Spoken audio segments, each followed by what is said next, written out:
Okay, good evening, folks. This is the ClimbSci podcast with myself, Tom Herbert. And I'm Brian Rigby. Hello, Brian. How are you? I'm doing well. How are you doing, Tom? I'm very good.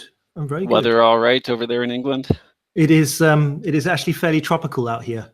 Tropical? So it is actually. It's very nice. I'm jealous. We're locked into this cycle of really cold weather with a lot of snow, followed by really nice weather. I mean, it's winter. You expect cold weather and you expect snow, but you keep getting your hopes up. Every time it hits 50-something degrees, I guess, approaching 20 degrees centigrade, you just keep hoping that it's going to be warm enough that you can go out and do the stuff you want to do outside, and then it changes again. So, are you doing what is your climbing gym heated? Well, I imagine they have heaters. I don't know if they use them. It's extremely. It is so cold at the gym. It's the coldest gym that I've ever been to. It's a typical, which isn't a large budget sample size, but it's just it's very poorly heated. Sending temps at all times in that gym. Who cares if it takes an hour to warm up? Yeah, I remember one December, I actually had to wear gloves between the climbs because it was getting, and your toes, like you dare not take your boots off, otherwise your toes would be white. Anyways, yes, folks. So welcome to episode 11. I think this is our first one from 2019, and it is March, so yeah, it is late. But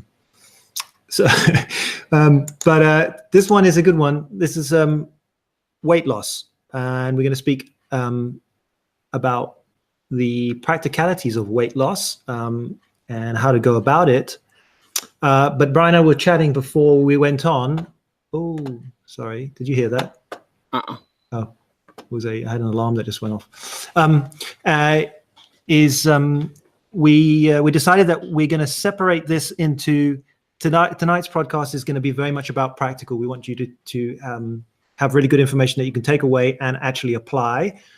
And then if you guys want, we're going to do a follow-up podcast, which will dive into the kind of more sciencey bit, lipases and hormonal control, set point theories, maybe tied in with fasting, circadian rhythm, and all that sort of stuff, because this is such a massive topic. Yeah, it really is. But we want you guys to walk away this episode with some practical, I can do this right now advice, not just a bunch of scientific-ese explaining about how that might actually happen. Yeah. Okay, so we've got two kind of parts to this. We have a kind of overview section, and we have the specifics. So I think, Brian, do you want to kind of take us away with the way we've headed this part of it is basically the big picture, motivation, habits, and environment. So yeah. So we've divided this as Tom mentioned. This one episode we've divided into two parts, just ignoring everything that might come in a future episode. And the latter part is going to be some of these specific pieces of advice. But I think before we get to those specific parts, we really have to understand kind of the big picture of what's going on with weight loss in terms of motivation and habits and environment, and just really, I guess, the mental parts about it. So with weight loss, as with fitness, we are talking about habit change. And that feels kind of vague, but you have to think of yourself as the sum of your habits and where you are right now. Who you are. Who you are is what you do every day. So some people have habits that, they go to the gym every day or they climb every day. And ignoring genetic factors, because we know that these things play a role too. I'm not talking about that. I'm just talking about like the big picture things, like what diet do you eat? What exercises do you do? How do you spend your day? How do you spend your free time? These all add into who you are. And if you want to be a different person, if you want to be a different weight, if you want to be more fit, any of these things require you to change some of those habits. And changing habits is hard, right? And it's hard in part because it requires you to be a different person than who you've been. So if we're going to change our habits, then we need to be ready to change those habits. And we need to have a reason for changing those habits. And this is where things get even trickier, because when you want to lose weight, you usually feel like you're ready for it. You feel like you know what you want. But at the same time, most people don't approach weight loss with the, they don't see it as the whole of these habit changes. By nature, it involves giving things up. And it involves trade-offs, right? Like the reason you do the things you do right now is because you get some level of pleasure from them, right? I mean, you know, just to use like kind of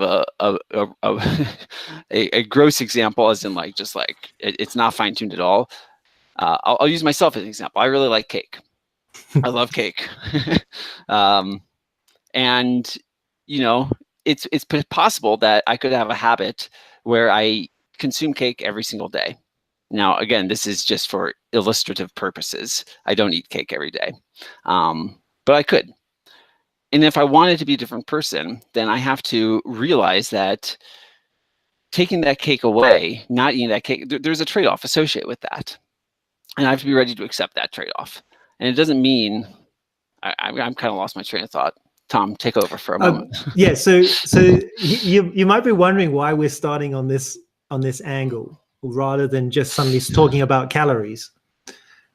But what you got to realize is that fundamentally what Brian is talking about in terms of change is the driver of fat loss, which everybody knows is about energy balance. But the change in energy balance is not just some sort of mathematical thing that you impose on yourself. It's a much deeper thing. And this is what we want to kind of stress, is that if you are wanting to lose weight, we want you to try and think about, why do you want to lose weight, and to be specific about it, and realizing that ultimately it's going to be a change in your lifestyle, which is going to be a change in your habits, and you have to somehow quantify that with your goals for the weight loss and why you want to do it, and whether or not the changes that are going to be required are something that you can actually do. Because everybody's life is going to be quite different. If you are a 22-year-old guy who has like very little responsibility and can just go climbing and gymming the whole time while he's finishing, you know, his master's at university or whatever, this is a very different person who can do some fairly drastic things in their life to drive weight loss. If you are, say, a family man who has responsibility, and your partner is maybe doing the meals, and you have kids, and you want to sit down and enjoy your life at home, this is a very different thing, right? You might be even in somebody in a high stress job. So all of these things are playing into it. So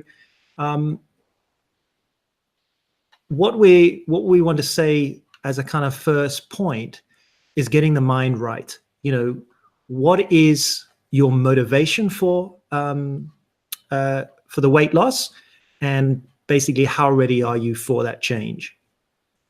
Right.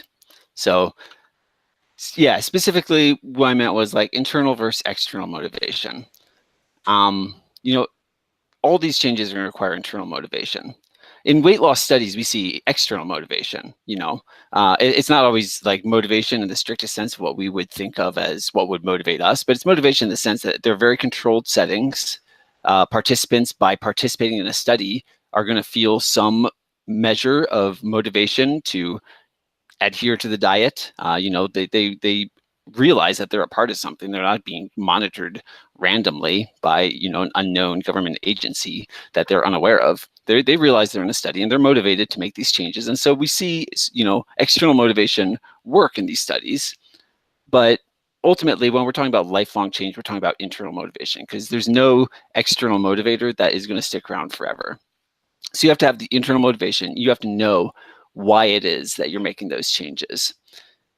And you have to be ready to make them. You have to be ready to give up the things that are going to be required to give up. And as Tom said, some of them might not be realistic for where you are in your life, but so you're gonna have to be realistic about what you can give up.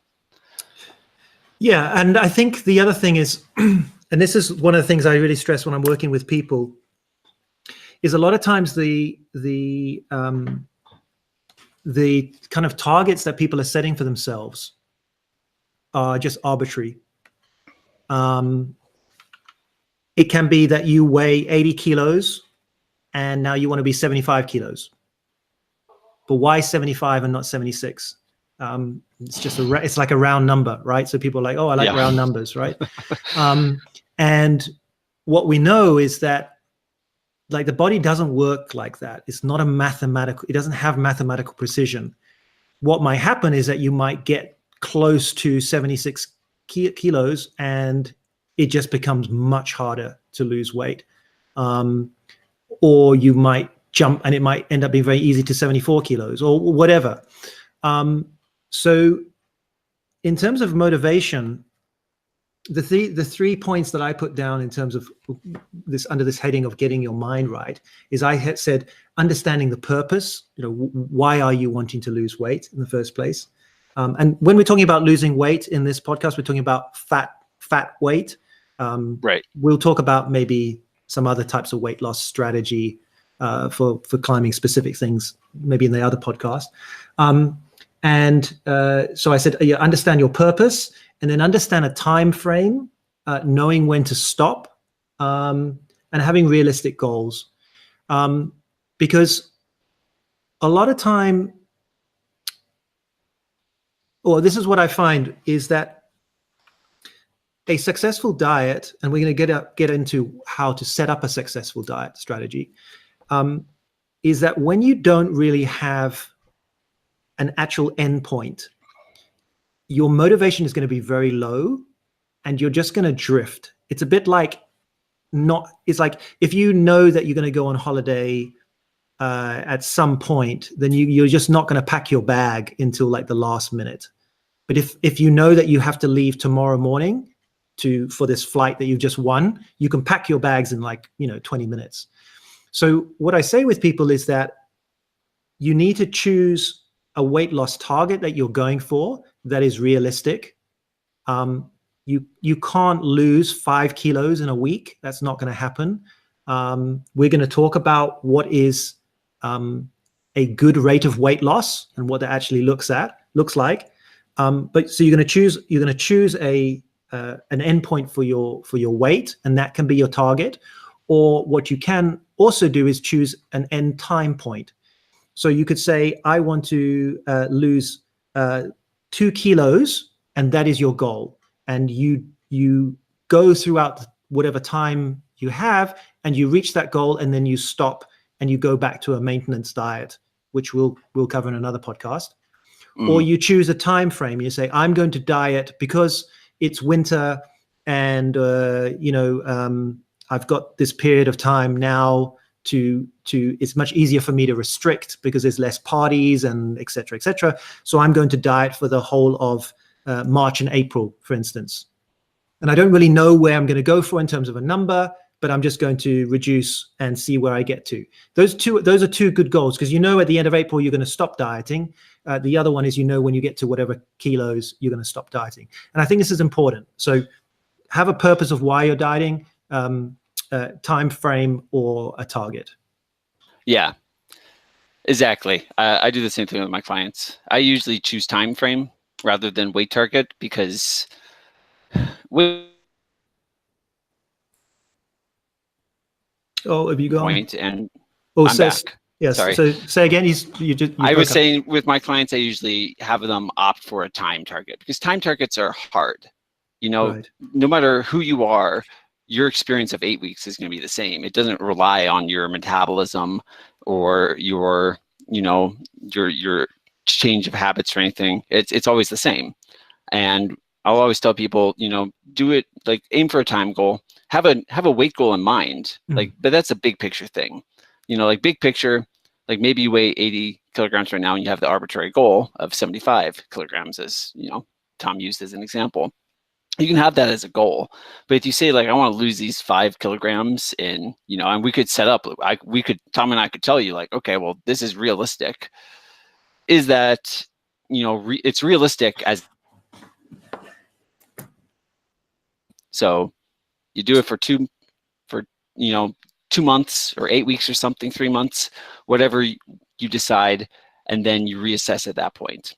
Because the last thing that you want is to, losing weight, like making habit change it takes up motivation, and at some point you will lose motivation. In the harder you're going at something, the faster your motivation will start to flag, and if your motivation runs out, you're not going to have the motivation to, switch to maintain a level of habit change that stimulates weight maintenance. Yeah. So the last thing we want is for you to run out of motivation and be like,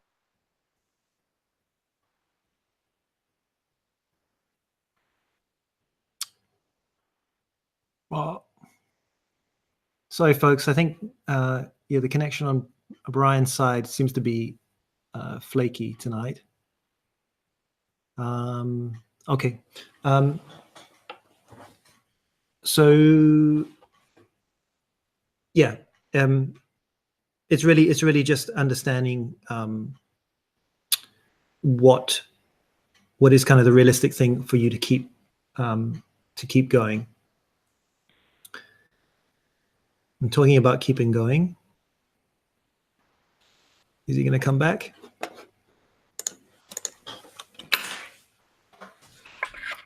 I doubt I'll edit this out.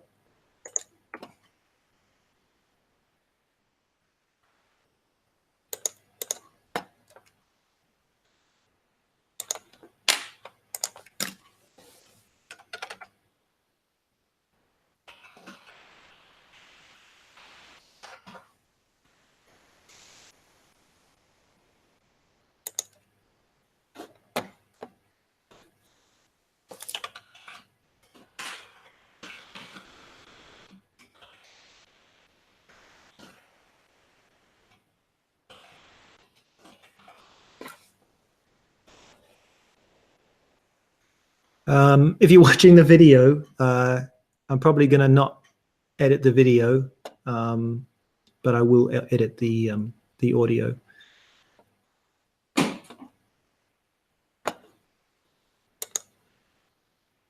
Has he dropped completely?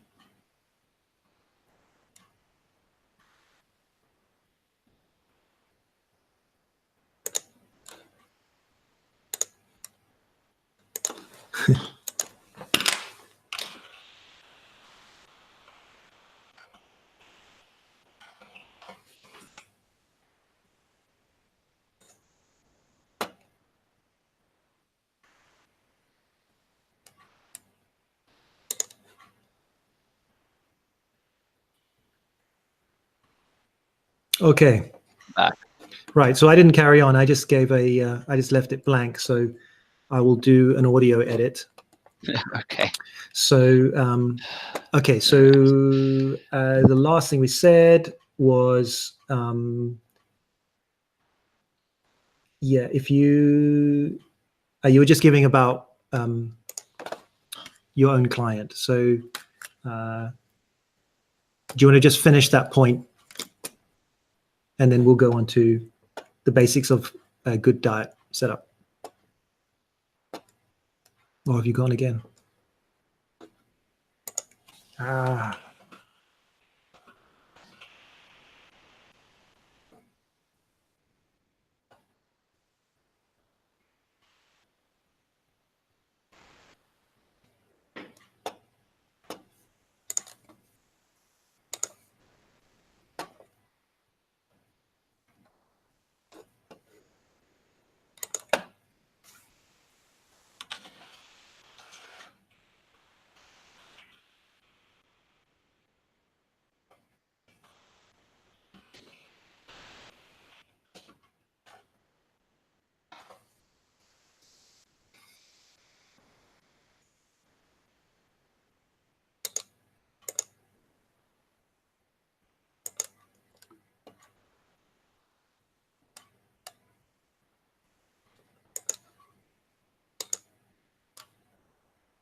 Okay, I'm back again. Hopefully it doesn't cut out. Okay.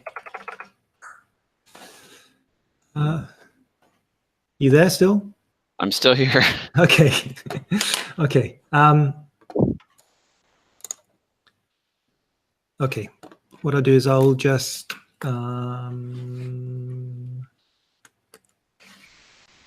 okay, maybe you can just summarize, because I'll chop the audio. If you can say, if you summarize, if you start again your point about why you use a time frame with your client rather than a weight. Sure. Yeah. Okay. So let's just check. Zencast is on. Can you see your waveform? Yep. I can see my waveform. Okay. Right. So, okay.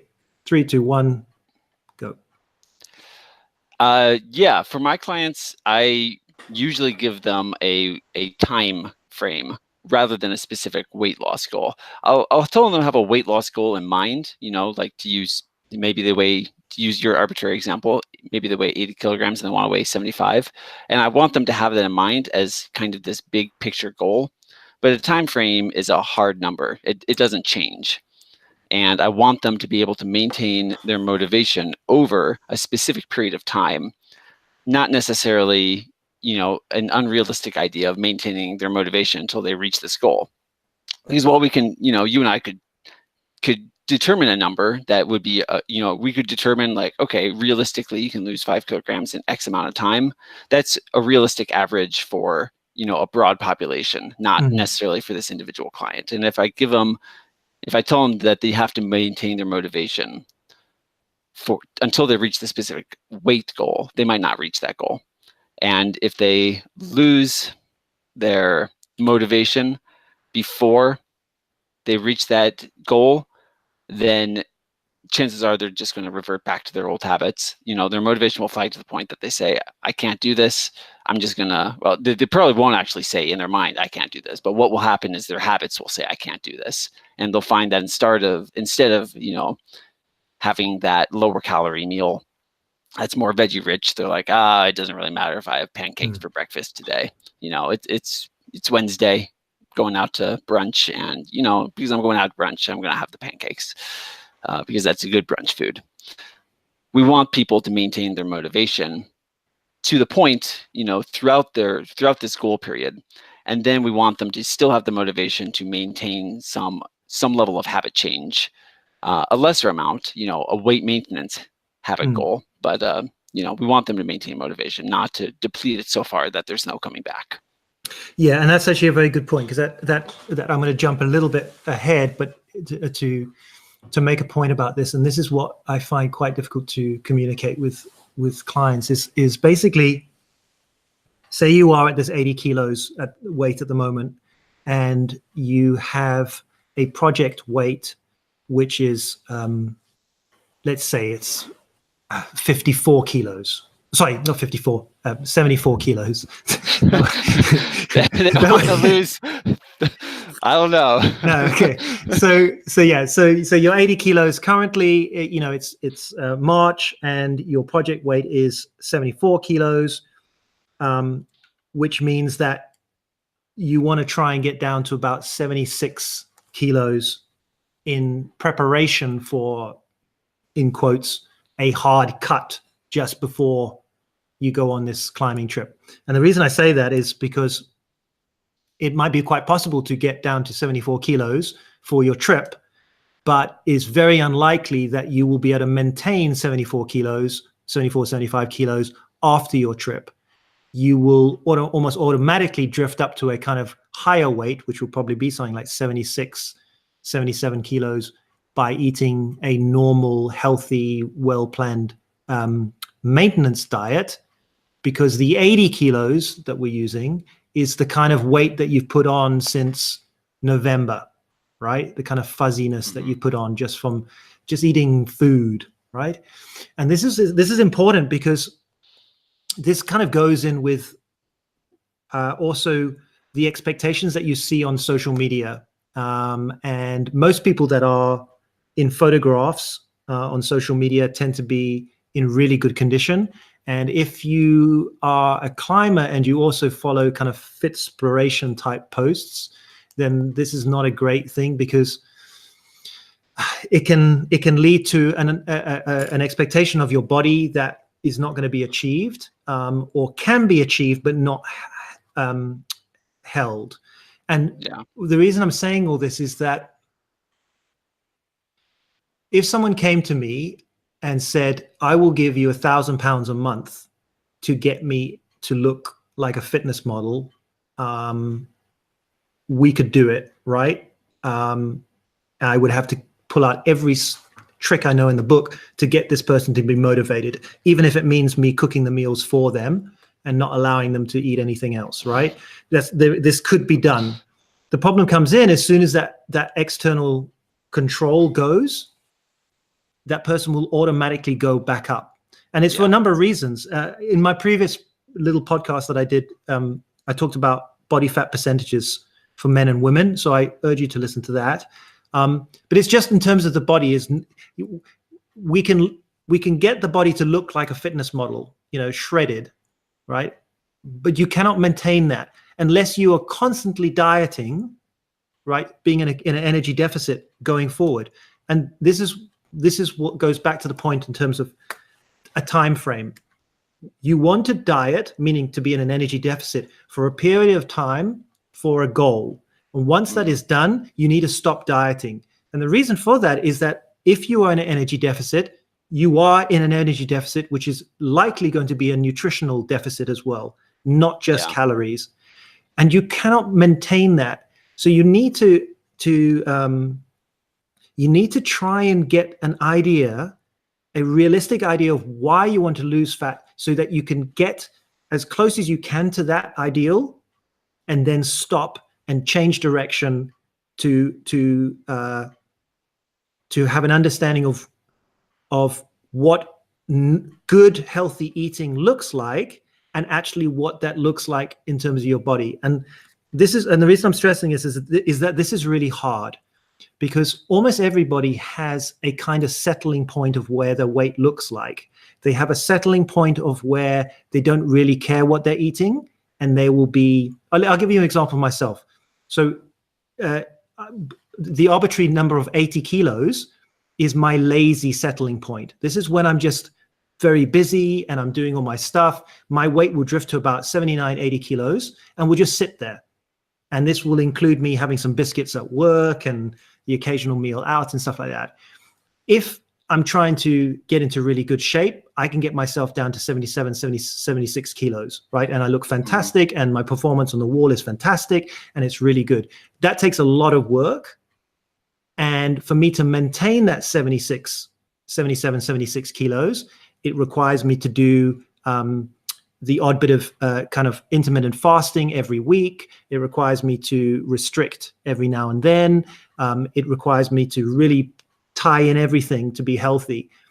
If I was to eat a really healthy, balanced diet and try and say knock out the kind of sugary stuff at least four or five times a week, and just maybe have a weekend where I can eat some more sugary stuff, a bit of cake, like Brian says, then my weight will drift up to probably about 77, 78 kilos, right? So what I'm saying is that you need to understand that if you got to a weight where you were climbing your best, and it was, let's say, arbitrary 76 kilos, you need to understand that you can't expect to just sit at 76 kilos for the rest of your life.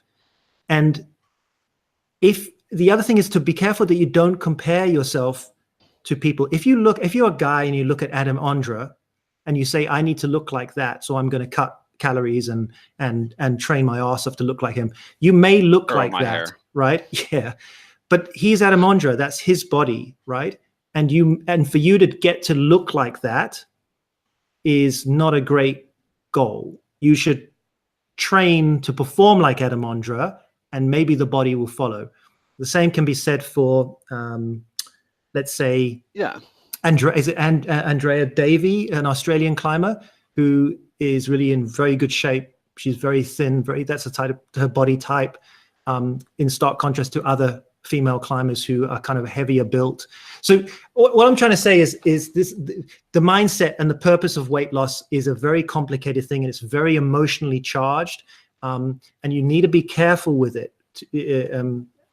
Yeah, I mean, we're laboring the point, but we wanted to set it up in this way. Right. Right. Should we talk about, with all this, how do we now set up a good, successful diet? Yeah. I mean, do you want to talk at all about environment quickly? Yeah. So that's part of what I would say is setting it up. Okay. I guess I wanted to just like, because there's part of the environment that I think is outside of dietary that I want to talk about briefly. Okay. Are you familiar with the rat park experiments as a way of introducing this? No. This is, so what I'm going to be talking about now is kind of a social environment, stuff that is challenging oftentimes for us to actually control, but that we should be aware of. So the rat park experiments were some experiments done in the 1970s where a research team took some rats and they raised them in different conditions, which is pretty normal for scientific experiments, right? We have rats and we have different conditions, but then the thing that they were actually studying was cocaine. So they were lacing some of the rats' water. They were offering rats a choice between this kind of sugar-sweetened, I guess it wasn't cocaine, it was sugar-sweetened opiate water, maybe closer to heroin, and just plain water. And they sweetened it with sugar just because it was naturally kind of bitter. And they controlled it, or they preset it up by offering sugar-sweetened quinine water so that the rats were adjusted to it without the influence of the drug. And what they found was that rats in a poor environment, basically rats in just like bear cages with nothing going on, they loved the water that was laced with drugs. And they drank way more of it than rats that were given, and this is rats that have access to both plain water and drug water. They loved it more than rats who lived in rat park. Rat park being this ideal environment for the enrichment of a rat's life. Everything that a rat would want to do, they had access to, and they were able to do it. So those rats would preferentially drink the plain water.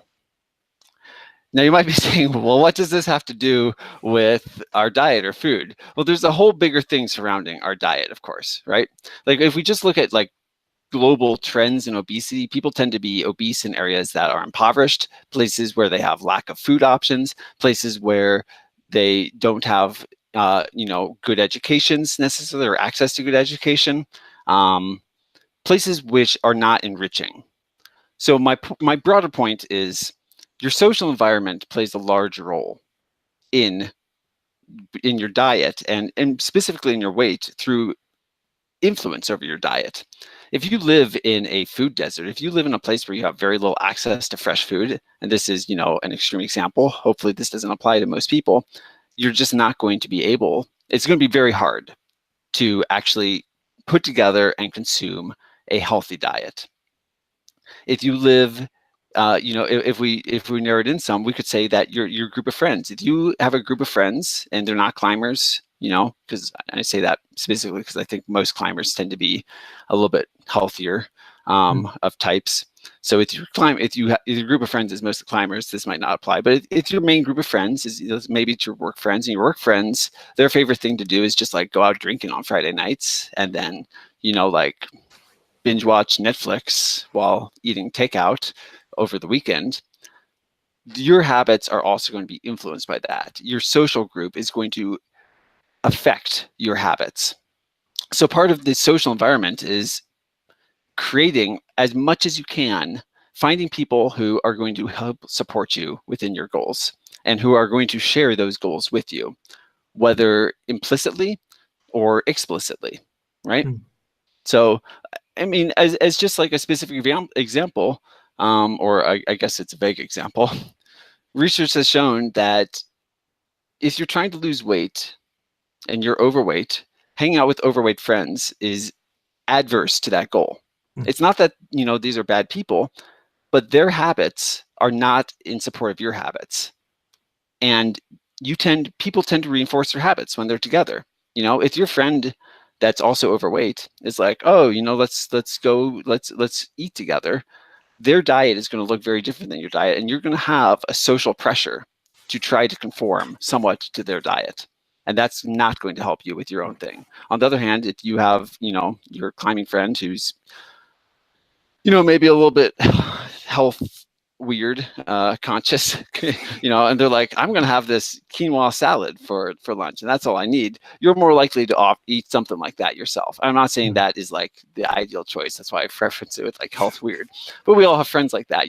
They eat an extremely, I would say, like over the top healthy diet, where they're just so uber conscious about it. That's going to wear off on you a little bit.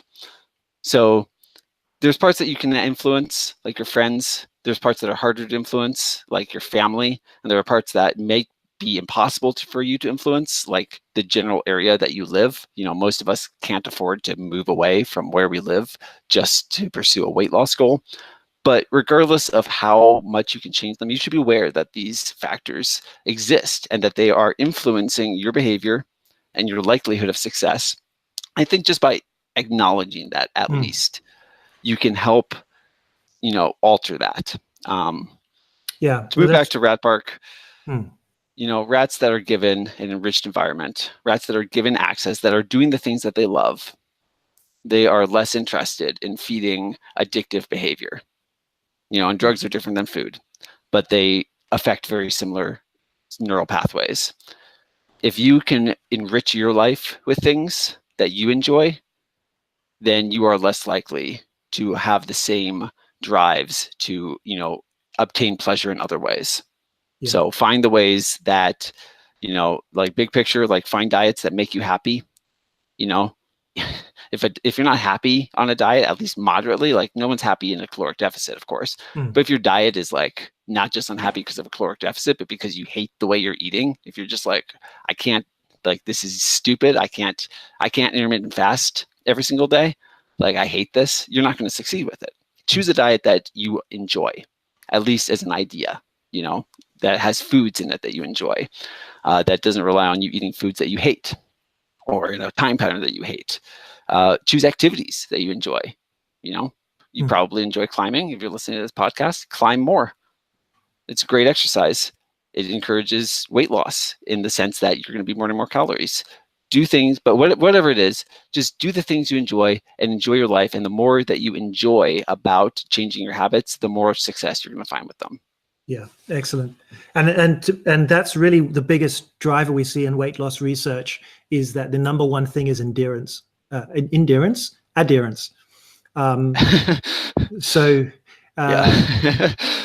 Yeah, I'm laughing because I thought you said endurance, like how enduring the diet is to you.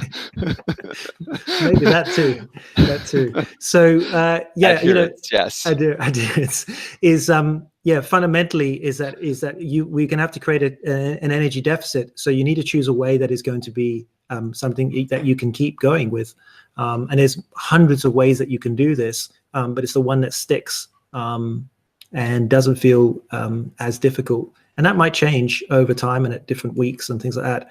I mean, people change, we change, and that's all right.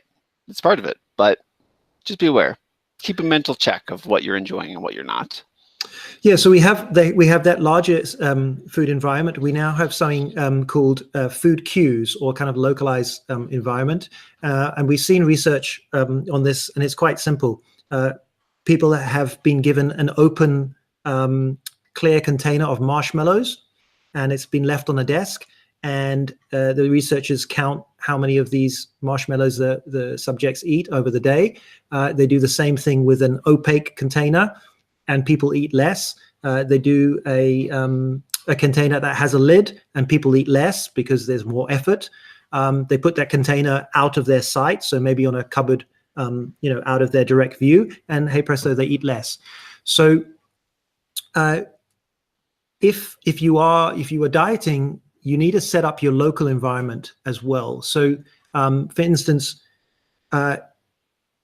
you want to put things in your fridge that are healthy, and we're going to talk about now setting this up. But the other thing is to remove stuff. If you've got a big packet of peanuts in your desk drawer and you're trying to have a calorie deficit, this is not going to be helpful, because you're going to get hungry and you're going to snack on them, and then you're going to be upset. So you need to have a look at that. So I've got some bullet points here.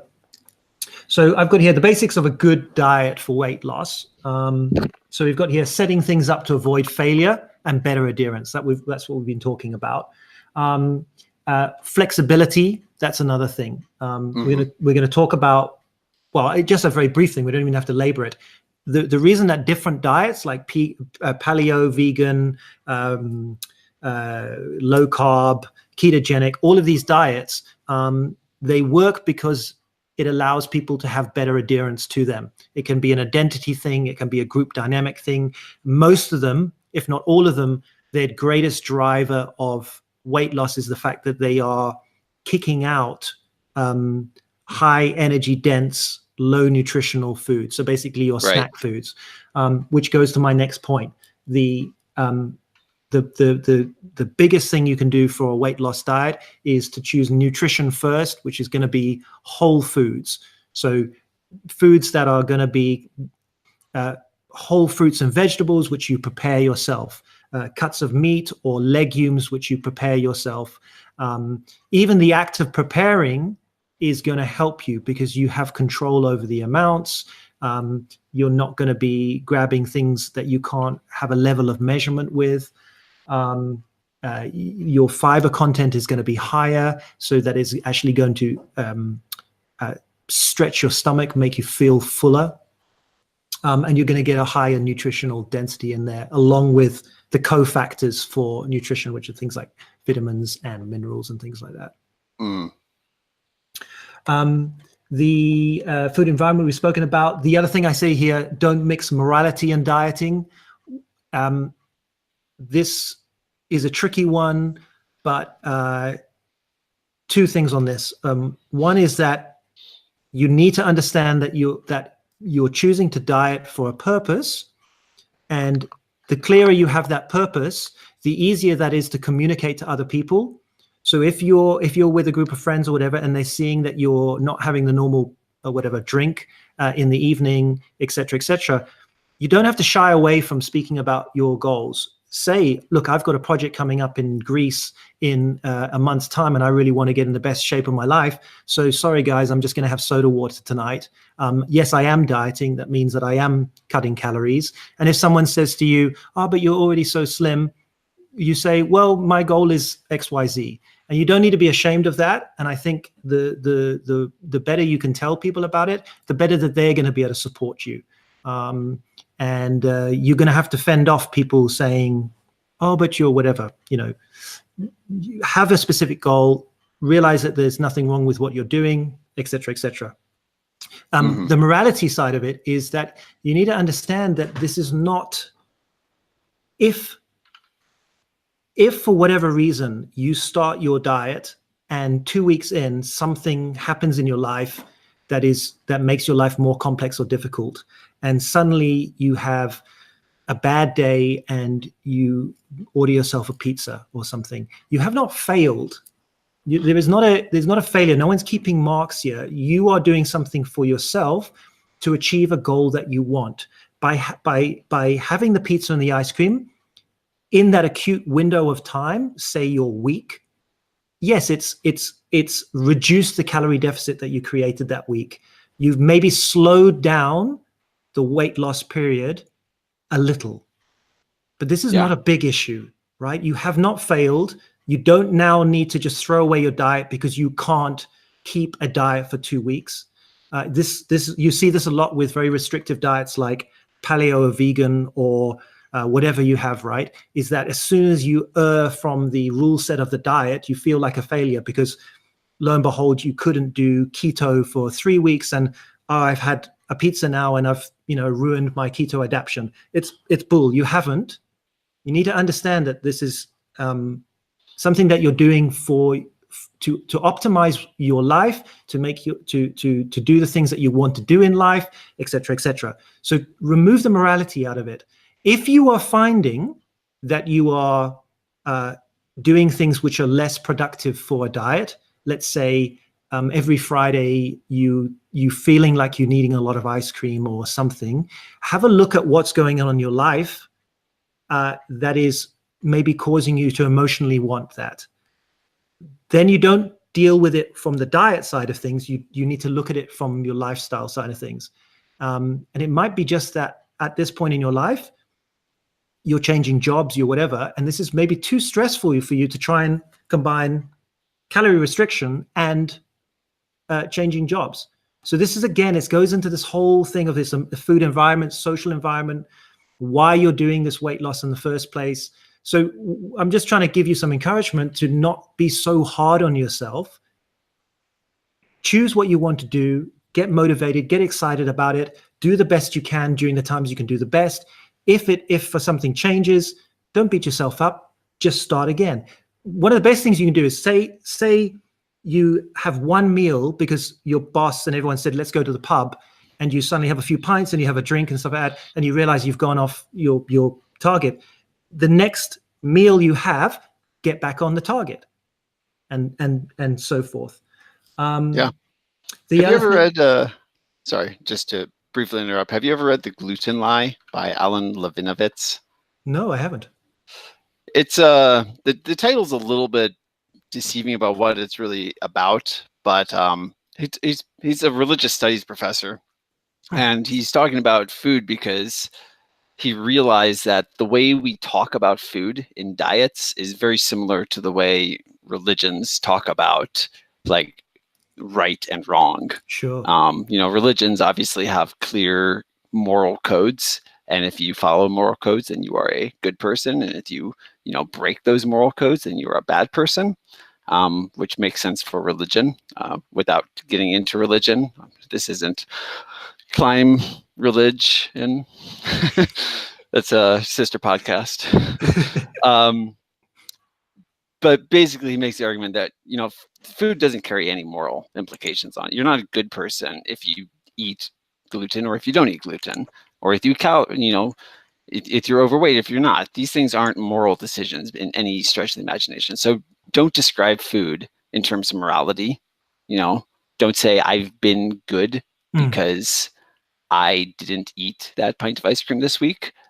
You can structure it in a different way. You can say like, I adhered to my goals well this week, and I'm proud of myself for that. But don't treat yourself as if you're a worse person because you fail to adhere to your diet during a specific time frame, or fail to promote your goals. And it goes for things like using the words like cheat meal or rewarding yourself for being good, all this sort of stuff. Yeah, I don't think it's helpful at all. It's not needed. Yeah, and it's insidious. If you look around, you'll find it everywhere. We describe food in terms of morality all the time, and maybe there's a bigger social cost of that about how we think about food, but that's too big to talk about right here and kind of irrelevant. The point is, for you, try to avoid thinking about food or talking about food that way. I agree. My next point is sleep. So we've seen studies where they have restricted sleep on participants, and they tend to lose weight slower, or they tend to put on weight. So shift workers and things like that. And we're not going to get into much detail of this, but quite simply, we have a circadian rhythm. That means we tend to eat most of our food during the daylight hours, and then we should be going to sleep at night and carrying the cycle on. And when this gets disrupted by limiting our sleep, what you will find, and most of you have probably noticed this, is that if you have a really bad night's sleep, you tend to gravitate towards kind of more sugary, high energy dense foods. So by this, what I say to my own clients is that if you've had a stressful day and haven't had much sleep, then just be aware that you are probably going to want to buy more snack-like foods. you're probably more likely to reach for sugary carbs and things like that. And this is not a problem if you prepare for it, right? So you can offset some of that. If you have a very high sugary breakfast because you just feel like it, then you can have a less energy dense lunch and things. Or you just start again from tomorrow, and that's the main thing, is that realize that there is more to life than dieting. Right. I think sleep, to talk a little bit more about it. Sure. It's interesting because like we can look at it as, part of the circadian rhythm, and that you not getting enough sleep affects that. And maybe we can really look into that some more in the next episode, because that will have a lot to do. Like that is hormonal control that we're talking about there. Circadian rhythms are fluctuations of hormones. But I think we don't even need to look at it like that. We can just say, like, if you don't get enough sleep, you're not a happy person. Lack of sleep affects your motivation. It affects your reasoning. So you're just not going to be able to function at the same level without sleep. Get enough sleep, and you're going to be able to think clearer about what your goals are and what your motivations are. Yeah, exactly. Without even worrying about hormones or anything. Exactly. Okay, so let's talk about specifics now, right? This is the kind of the meaty bit of what now you can do specifically to set up your diet. So without getting too complicated, the fundamental of losing body fat is that you have to put your body in a position that it is not getting sufficient energy dietarily, and so it needs to use your body fat to supply the energy deficit. This really is what it is. So as much as some people would like to say that you don't need to have a calorie deficit, you do need to have a calorie deficit. it's the only way it's going to work. Quite simply, just think about it. Your body needs energy to do what it needed to do over the space of the day. It's got to draw that energy from somewhere, and that somewhere you want it to be your fat cells. Yeah, and if you're not losing weight, it's because you're not drawing energy from those fat cells. Ignoring things like, increases in water weight that might be masking it, or, preferably muscle mass. There are reasons why the scale might not change, but that's right. If you're getting like body fat readings and they're not changing, you're not in a caloric deficit. Yeah. So, as we've spoken about on the carbohydrate podcast, what can make things look a little bit fuzzy is cutting carbohydrate out of your diet will make you lose water weight very quickly. That's not fat loss. The other thing to think about is that you can only burn so much fat per day. Just because you do some specific diet or do some magical whatever, you can't suddenly burn more fat. It's capped at a certain rate. So we'll get into some numbers for you in terms of weight loss. But let me start with this. If you remember in our strategy podcast, we actually talked about finding your weight maintenance by simply choosing to increase portions of food or choosing habits. And basically by doing that, just by measurements rather than mathematics, you can start understanding where you are. You can do the same thing with your diet, right? To create an energy deficit.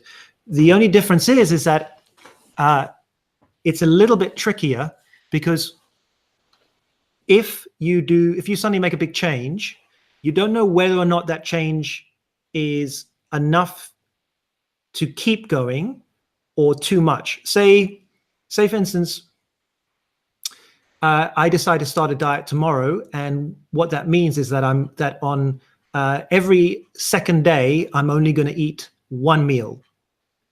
That means my daily calories for that day might be like, I don't know, 800 to 1,000 calories per day. Am I going to lose weight? Of course I am. Do I need to do that much of a reduction to lose weight? No, not at all.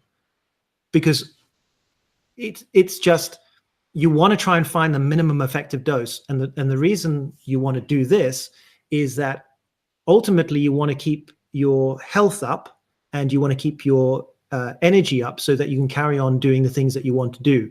If you just starve yourself, you will lose weight, but everything else will start to suffer.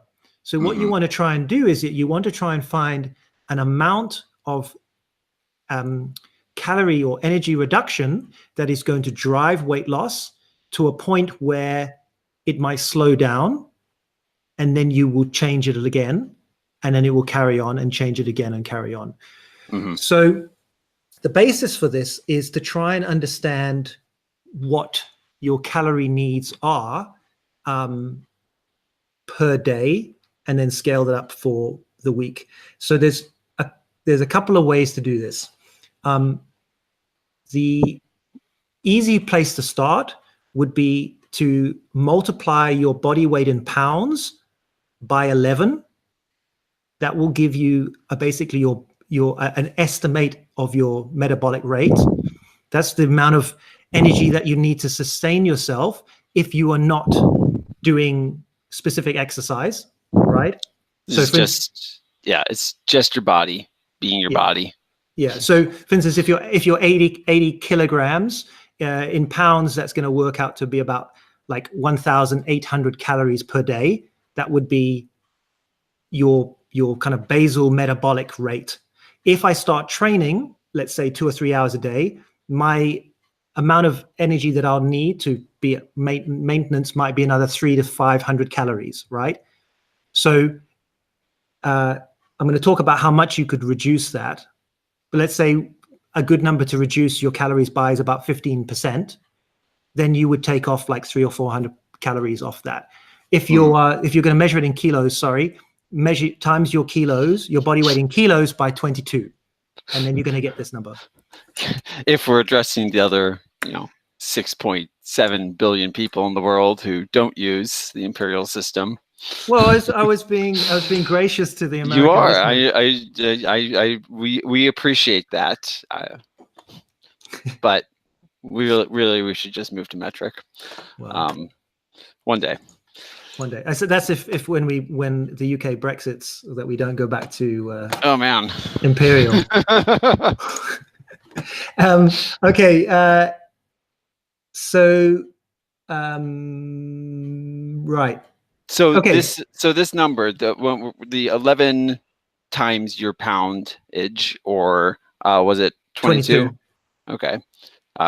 Shouldn't it be like 24 in that case? It's 10 pounds is 22, or 22 pounds is 10 kilograms. That's true. I've always used, well, I mean, I don't use this, but this is a number that you can do an estimation. Okay. Anyway, yeah, carry on. It's going to be within the same realm, but that's the number that you should aim for. Are you saying for weight loss or for weight maintenance? No, what I'm saying is just the basal metabolic. I'm saying is that for someone to start, they want to try and understand where they are with their weight. So right. They find a basal metabolic rate, they have a look at what sort of training they're doing and estimate the calories, and they're going to get a figure that if they were eating this every day, they would potentially be at weight maintenance. And then what they want to do from that is reduce, and it's best, I think, to start with about a 15% reduction on that total energy expenditure of the day. Okay. I just asked, I wanted to clarify, just for our listeners. Yeah, like looking at, when I work with clients for weight loss, I mean, we do a calculation, which I think you're going to cover next or discuss. But, we have these, like, just beyond just the RMR, the resting metabolic rate.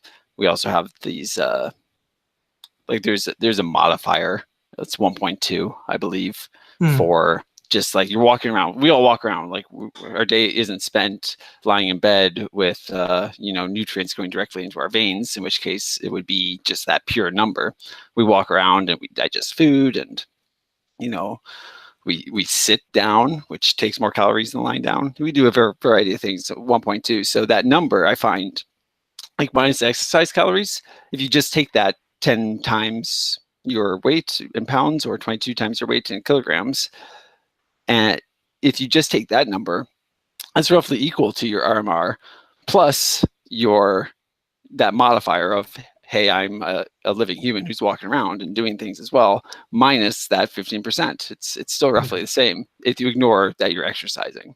I'm with you. So I'm saying that could be a good number just for people to consider, outside of exercise and accounting for the calories of exercise. That would be like what you could aim for as like a minimum, or a starting place for weight loss. Yeah. So if you agree. Yeah, no, I understand that. Yeah. I think the thing I don't want people to get too caught up in is too much of the mathematics. So what we see, if you want to be, okay, so it's very easy now to find calorie equations or calorie calculators online. So this is not a difficult thing to find, even just searching for that. So you're going to have access to these equations, which will take things like your height, your body mass, and basically the more variables you can put in, the closer you're going to get to what your actual metabolic rate is. I have a very expensive gas exchange mask set up, meaning that I can actually measure the gas exchange and find out what someone's metabolic rate is. But even with all that, it doesn't actually change too much of the practicality of the matter, because so from research, we know, for instance, for male athletes, an equation called the Harris-Benedict equation is more accurate. So the estimation calculation matches male athletes if they are tested specifically with direct calorimeter, and then the Cunningham equation is better for females. I'm just saying that so that you have that as information. But at the end of the day, what we're looking at is you need to find a starting point, and then you need to change that into the practical application in terms of your life. Now, you can go in terms of counting every calorie that you put into your mouth using variety of apps. But I had a client the other day who showed me the difference between using MyFitnessPal and Chronometer. These are two calorie counting apps. There is vast differences. We're talking about between 100 and 300 calorie difference putting the same meal into both applications. Right. One was overestimating, the other one was underestimating in terms of the meal thing. Yeah. This is completely ignoring the food itself. These are apps. It's not like you don't know exactly how much, probably you don't know how much it weighs to the exact gram, let alone how much glucose is specifically in that sweet potato. So, the apps are still even just an estimation upon an estimation. Yeah, which is done based on an estimation of your body weight, right, which might fluctuate vastly over time. So all in all, is we're not saying that the calories don't count in terms of having a specific weight loss goal. They do, but what we want to say to you is find a starting point. Don't spend hours trying to find the exact values of what your metabolic rate is, what your met value of 15 times 30-second climbs, all this sort of thing. What you want to try and do is, what I always say to people is, you want to diet on the most food possible. So yeah, what you want to do is look at your current diet and your current food environment and your lifestyle. And the first thing you can do is basically try and optimize that by kicking out the more snacky foods like biscuits and sodas and this sort of thing, if you do, right? And obvious culprits. Yeah, the obvious culprits, the amount of drinks that you have, on the weekends, et cetera, and focusing on improving your consumption of whole foods, whole vegetables, fresh things like that. And what you'll probably find just by doing that, you will start losing weight and your health will improve. So straight away, that there's something going on there. And this is something that you can incorporate into your lifestyle, right? That is going to be a good thing going forward without too much effort. If you are starting to get really serious about getting towards your weight loss goal, then you're going to have to make adjustments in reducing your energy intake. So what I would say is find this number that you're going to start from, and you want to try and reduce your food down so that you have a rate of weight loss that is probably going to be around 0.7% of your current body weight.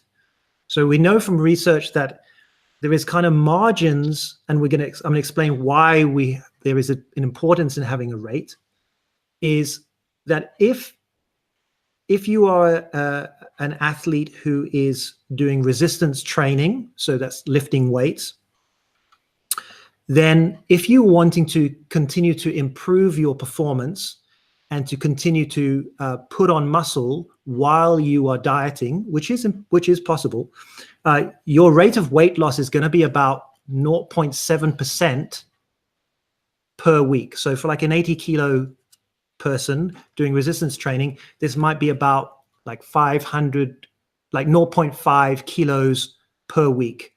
This would be a rate of weight loss which would be a good target to have as you continue training, and you are going to see a performance improvement potentially as you do this rate of weight loss. If you're trying to lose weight quicker and you start losing, let's say, a kilo, like one to what have I got here? 1 to 1.4% of your body weight per week, that's probably going to start leading you to maintaining your level of what we call lean body mass, your muscle mass, which we're going to talk about next in terms of the importance of that.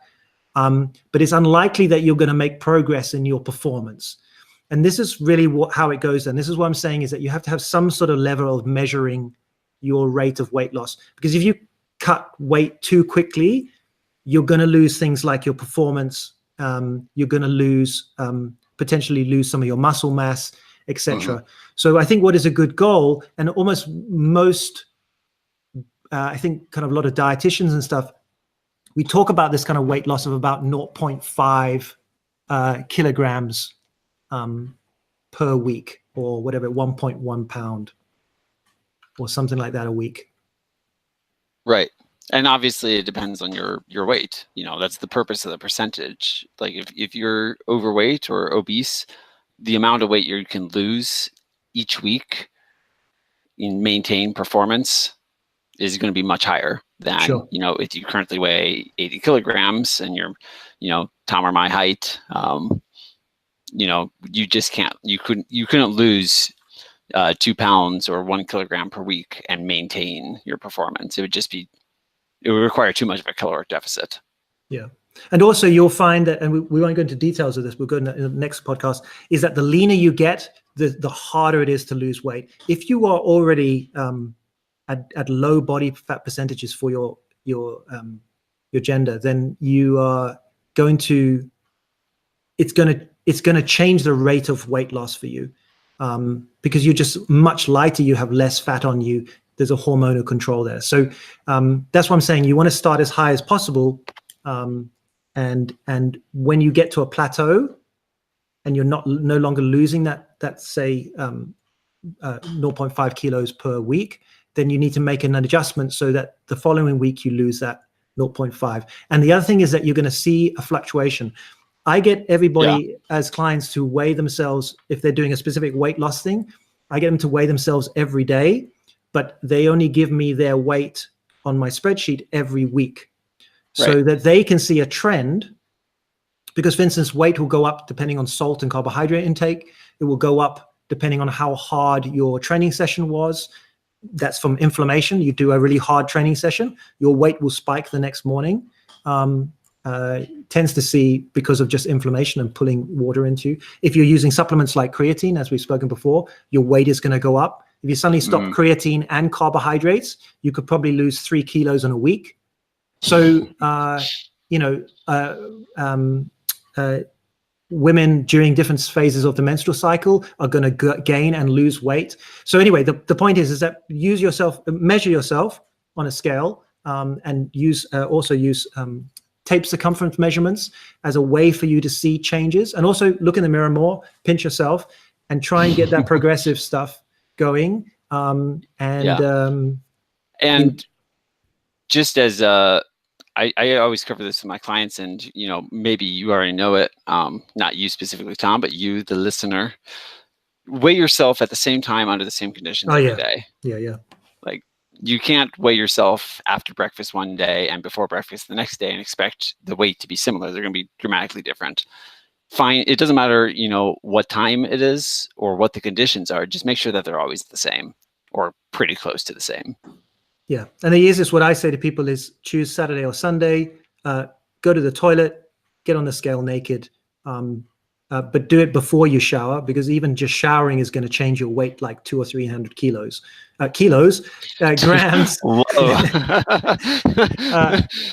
So if you're showering in lead, somebody's carrying 200 to 300 pounds of water or liters of water after a shower. So do you even use that much water while showering? I don't know. Of course. I'm a tall guy, it's a lot to wash. So the next biggest thing that we see in weight loss studies is, and the most important thing is really maintaining your lean body mass. So your lean body mass is your predominantly your muscle mass, and we're going to keep it simplified for that. Right. The reason you're probably not losing weight from your kidneys or your liver. I mean, I guess maybe from your liver, but it's inconsequential. We're not going to talk about that. So the reason for this is quite obvious. You want to maintain your muscle mass because that's your functional tissue in terms of your performance. That's what you worked for. That's right. There's a lot of kind of myths about your metabolic rate increases substantially as you put on muscle. This actually is not really the case. Certainly not the case of a climber putting on, a kilo or 2 kilos of muscle over a space of a year. It doesn't give them license to eat 300 calories more a day. It doesn't really work like that. What will happen, though, is that potentially the greater your muscle mass, the greater your climbing output or your exercise output, the more active you are, the healthier you are. And so that's probably going to impact your calorie expenditure and the amount you can eat during the day. But yeah, you're not suddenly becoming a much bigger engine by having that much muscle mass. Right. Not the muscle mass that we have as climbers. I don't remember the exact figures, but I don't remember them because they're not that important. But muscle does burn a little bit more energy than fat, per span of time. But it's so small that is exactly as Tom said. You're not improving your engine. You're not burning significantly more calories. An extremely muscular person of the same size as a person who weighs the same amount, but is more obese or more fat, their metabolic rates are not going to be significantly different. They'll be slightly different, but not enough to account for consuming an entire extra meal every day. No. However, where's I going with this? Oh, lean body mass. So this ties into two things now. If you remember from our very long first podcast on protein, protein is the building blocks of your muscles, right, in terms of repair and recovery. It is also shown to be the most satiating of the macronutrients. It also has impact on your hormonal profile, on multiple health benefits. However, the importance of protein in weight loss is basically because you're wanting to provide the ability for your muscles to remain where they are, rather than becoming a substrate for the calories that you're not providing. Right. Yeah. I mean, if you're in a caloric deficit, you're trying to lose weight, absent any other inputs like exercise or protein, one of the ways your body is going to immediately want to lose weight is by losing muscle, because even though it isn't that much more calorically expensive than fat, it is slightly. And if it views it as unnecessary, which it will, if you're not doing anything else to tell it otherwise, it's going to catabolize it. It's going to be like, well, you don't need this size of bicep, for what you're doing, you can make do with less. It's also going to burn fat, of course. Your body's also, that's what the fat's there for. It's not saving the fat. It's just absent any other inputs, your body will catabolize muscle. Protein, dietary protein fights that. And it fights it for the same reason that it stimulates protein accretion in the first place. It's the same overall metabolic pathway where you're triggering muscle protein synthesis. And by basically, you can be anabolic or you can be catabolic to make it maybe overly simple. If you are triggering muscle protein synthesis, your body cannot be catabolizing those muscles at the same time. But what you can do is that you can increase your muscle while you decrease your body fat. A lot of people say that you think that you can't, but that's actually not true. And this goes into the next point, which is the greatest stimulator of maintaining your lean body mass is a training stimulus for your body to keep your muscles. So as Brian said, to clarify, as soon as you don't eat, so say you fast throughout the day, it doesn't mean that you're now losing muscle at a huge rate. This is not really the case. Right. It's not like if you're dieting for a month that you're suddenly going to lose, kilos of your muscle. And if you look in the mirror, you're like, oh, I've lost so much muscle mass. No, that's not the case. It's probably hydration than anything. But you are going to be using your muscles at some level to provide a substrate for glucose. If you're doing fasted training, like hard fasted training, you're potentially using muscle proteins a little bit faster. But I don't think, my big thing is I don't think you need to worry about muscle loss so much. But what you do need to understand is that this is actually very important in terms of two things. One, you want to increase your protein content in your diet. Now, if you've been listening to our recommendations, we're saying between 1.4 grams per kilo of body weight to about 1.6 grams per kilo of body weight. When you're dieting, depending on how hard you diet, it is useful to start pushing that up probably by another meal. So if you remember, we said that most optimally you want to have about 3 to 4 meals of about 20 to 25 grams of protein per meal, depending on your body size, etc. If you're dieting, it can be quite helpful to, not quite helpful. It is important for you to increase your protein content. So that might be increasing by having one more protein meal in place of more carbohydrate or more fat in the diet. So your protein is now taking up a bigger share of your calorie intake. This is going to do two things. One, it's going to provide more amino acids, more of the building blocks for muscle protein synthesis to hold on to that lean tissue. Two, it's going to be more satiating for you. It's also going to help you knock out snack foods, because if you, for instance, have another portion of protein where you would maybe have a chocolate, even if it's something like, say, half a chicken breast in place of a Kit Kat or something, you'll find that that's far more satiating. You'll feel more full. Even the texture is going to help you to not want to snack, be hungry and things like that. Right. So it can scale quite high up to maybe like 2.2 to 2.4 grams of protein per kilogram of body mass. But I think the easiest thing to do is what I normally set people to is about 2.2 grams per kilo body mass, because they will automatically go underneath that.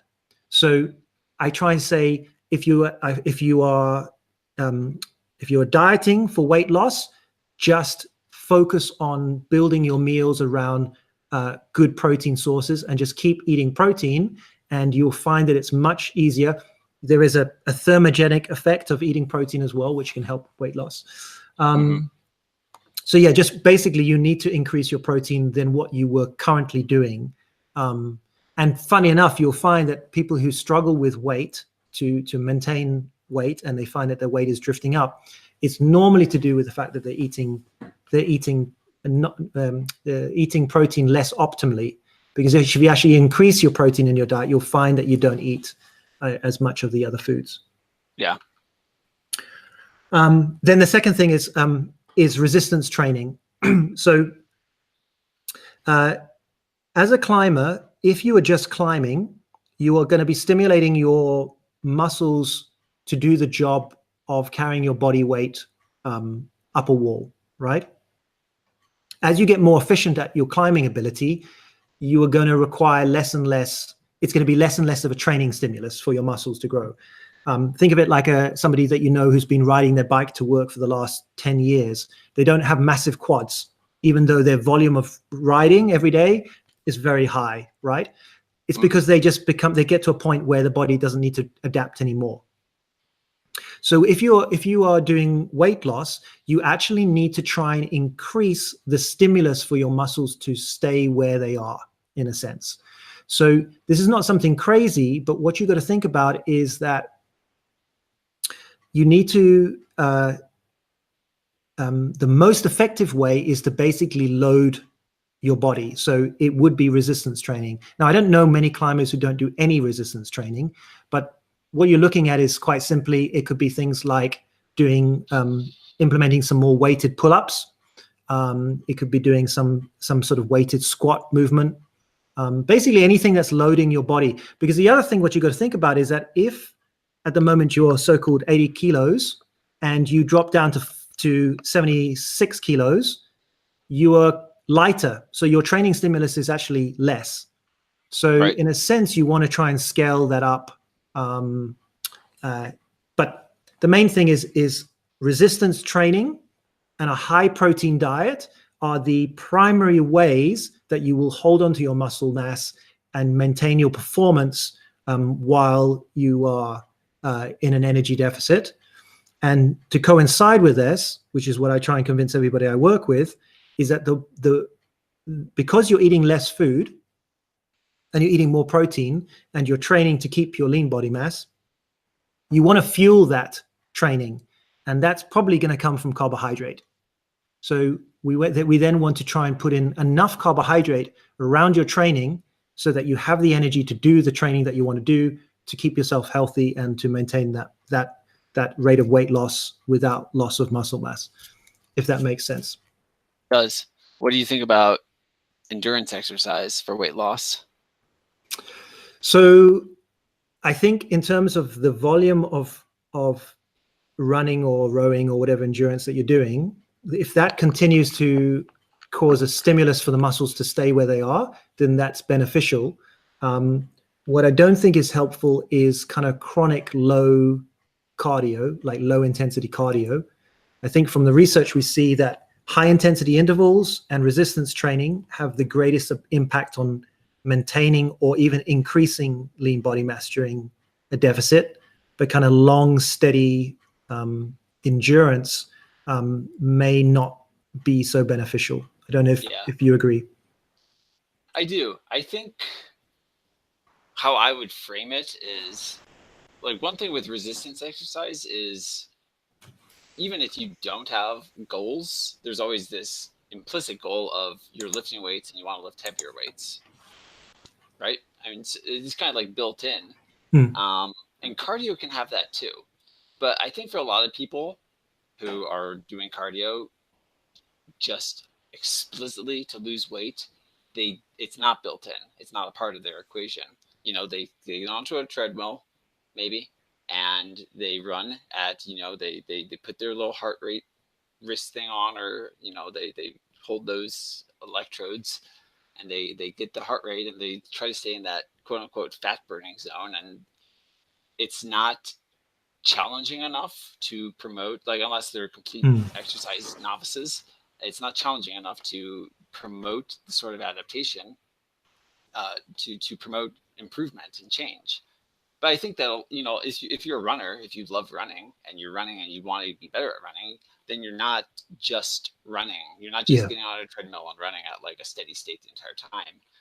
You're trying to push it, and so you're improving at what you're doing.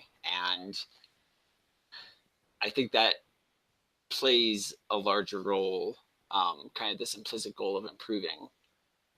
I think that plays a greater role in success for weight loss, or success of an exercise for weight loss, than just the physical fact that you're burning calories. That's a really good thing, because what is a very good overarching understanding of all of this is that your body will always try and maintain homeostasis, will always try and maintain balance. We know from weight loss studies where when you reduce energy, you will reduce things like fidgeting. You may not get up from your desk as much as you used to, whereas before you might, walk to the cafe to buy something. Now you are more likely just to sit and do things. Your body notices that you're reducing energy, so it will reduce your energy out. Right. What we're trying to do is to tip the balance. And that's where it goes right back to the habits, is if you can have habits in place, then you can tip the balance with having a measure of what you're changing. So for instance, with your exercise program, if you keep your training program as is, and you have a measure of it, and you're now changing your diet by changing something that you have a measure of, and your lifestyle is changed that you have a measure of, and you see that you're now losing that, say, 0.7% percent of your body weight per week, then you're doing the right thing. If that stops, you need to have a look at those things that you've put around. What habits have maybe changed? I've had clients where everything looked the same, but the weight loss stopped. And we had to figure out, okay, what in your life has changed here? Because everything on paper looks correct, but your weight loss has stopped.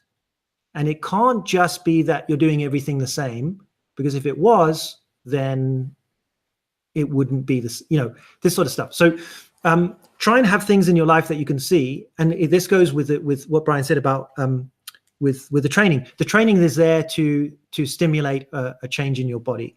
What I would say, though, is that you should use exercise, so formal exercise like cardio and things like that, as the last means of reducing your energy expenditure for weight loss. So what I'm saying by that is that you should not start by using exercise as the way that you reduce calories. That should start with your diet. And later on, the energy expenditure from exercise can be a kind of little polisher. So what I mean by that is, I'll give you an example. So I have a pole performance coming up at the end of April. And at the moment, my lifestyle is more stressful because I just have a lot to do. So I have my diet clued up of where I want to go to be ready for April. But I know that the edges are smudgy because of late night podcasting, et cetera, et cetera. So what I do is I'm holding you back, Tom. This is about the environment, right? I need to choose the right friends. Is that quite simply what I have done is that I have a gym about 5 minutes walk away from the office. So every lunchtime I go and do 15 minutes of rowing. One, because it's healthy and I enjoy it. But what it's done is it becomes a habit for me to do that gives me a little bit of polish on my calorie expenditure while being an excellent cardio and fitness regime. But for me, it's an easy win for me. I know at lunchtime, I put a podcast on, I go do my 15 minutes of rowing, and I always try and increase the amount of miles that I'm doing. And it's meters that I'm doing. So there's always a stimulus for change there. But I have a little building block that I put in place. And so I've got one thing that's in place, right? So what I'm saying is that as you go about trying to set up your weight loss diet, try and have building blocks in place that don't change, so that these bits are there, so you can understand what is working and what is not working. But what I don't want you to do is say, oh, I need to get ready for my climbing trip coming up. I'm going to now hit the gym and do loads of cardio. That's actually not going to benefit you. That may increase, it may increase hunger. It's not entirely clear on that, but it appears what we do know is that people tend to reward themselves totally out of relative to the exercise. So they might be like, oh, I did half an hour on the rowing machines today, so to be honest, I can have my 2 glasses of wine. And that's, you shouldn't, like, really, that's the one thing you should never do, is you should never see exercise as a means for giving you room to eat whatever you want. It really doesn't work that way. You should separate the two and not see them as one can fill in the other, because there's multiple reasons why that doesn't work. The easiest thing is that on your rowing machine or your running machine, it might say that you burnt 300 calories, but that's just an estimated calculation. You can't then go and think that you have 300 calories left to use up. Okay. Yeah, if you're using exercise like as a specific means of burning calories, you should be counting calories as well at that point, just so you're aware of where they fit in. And yeah, it's really easy to just eat like a candy bar in the disguise of a protein bar, and just obliterate that deficit that you think that you created. But if you're tracking things, then you can make a more realistic determination about it, because you might be hungry afterwards. I mean, Tom's right, it's very unclear about whether some people get hungry or exercise also blocks the hunger feeling. That's right. Yeah, it's not really, we can't make a clear call about it, but what we can say is, like, if you are hungry, at least you can make a realistic, you can increase calories in one of your meals following it, for example, but you should be the one in control, not your hunger. Yeah. Okay. So I've got a little bit on does metabolic damage exist? And we'll maybe cover this a bit more in the next podcast if we do that one. But in general, we do see, like I said, that the body does adapt over time to a energy deficit. So if you are doing an energy deficit for long enough, your body will change and reduce your energy expenditure. And it's not very much. It could be maybe 100, 120, 150 calories per day. But it's not that you're damaging your metabolism. It's just that your body's trying to find balance again. Right. So what can be useful for this is, so when I work with clients, I use a cyclic diet. So I actually do 11 days of dieting and then 3 days off. And I repeat that for as many cycles as we need for the goal. And that does 2 things. One, it gives people a focus for that 11 days. These are not magic numbers. This is just one study that used these numbers, and I quite like the study, so this is why I do it this way. And basically, it also means that there is 2 weeks and 1 weekend where the person's dieting, and then the following weekend, they're not dieting, so Friday, Saturday, Sunday. And it does 2 things. One, it gives people a focus for that weight loss. So you're going to focus for this weight loss period of 11 days. You're going to try your best, keep everything tidy, et cetera, because in 11 days' time, you have Friday, Saturday, Sunday, where you can now eat and relax. And now this eating, relaxing thing is basically, I'm actually asked my clients to eat above their energy balance. So it might be something like 30% above the diet that we were doing, which is about 15% above their weight maintenance.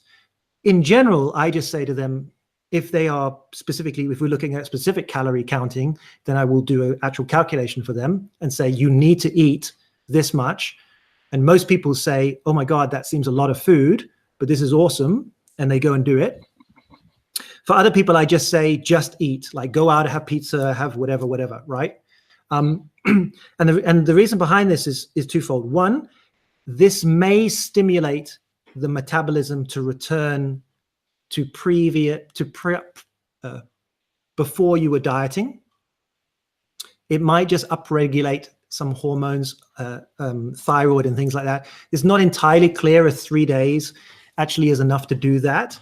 But the biggest thing I find is that it drives motivation. It gives them something that people can plan ahead. So if they have some friends, they want to go and have a big splash up meal and drinks, they can actually plan that ahead. And they can say to me, oh, on this weekend, I'm going to be doing this. So I'm like, okay, great. So let's factor this in. So I find it actually more the compliance is what the biggest thing for them is. What's exciting about it, though, is that you will find, what I find with clients is that inevitably, which is amazing, the first 2 days of eating more, their weight will continue to go down. So they're eating 30% more than what they were doing at the diet, but their weight continues to go down. And on around about the 3rd day and the 4th day, so the 3rd day is still eating above maintenance, their weight will jump up. And then the 4th day, where they're back dieting, the weight will continue to go up. And then you'll start seeing the weight go down again, and generally at a rate that's as it was previously. So their next weight loss is going to be, the next weight is going to be lower than what it was previously, which is why I do this kind of wave pattern.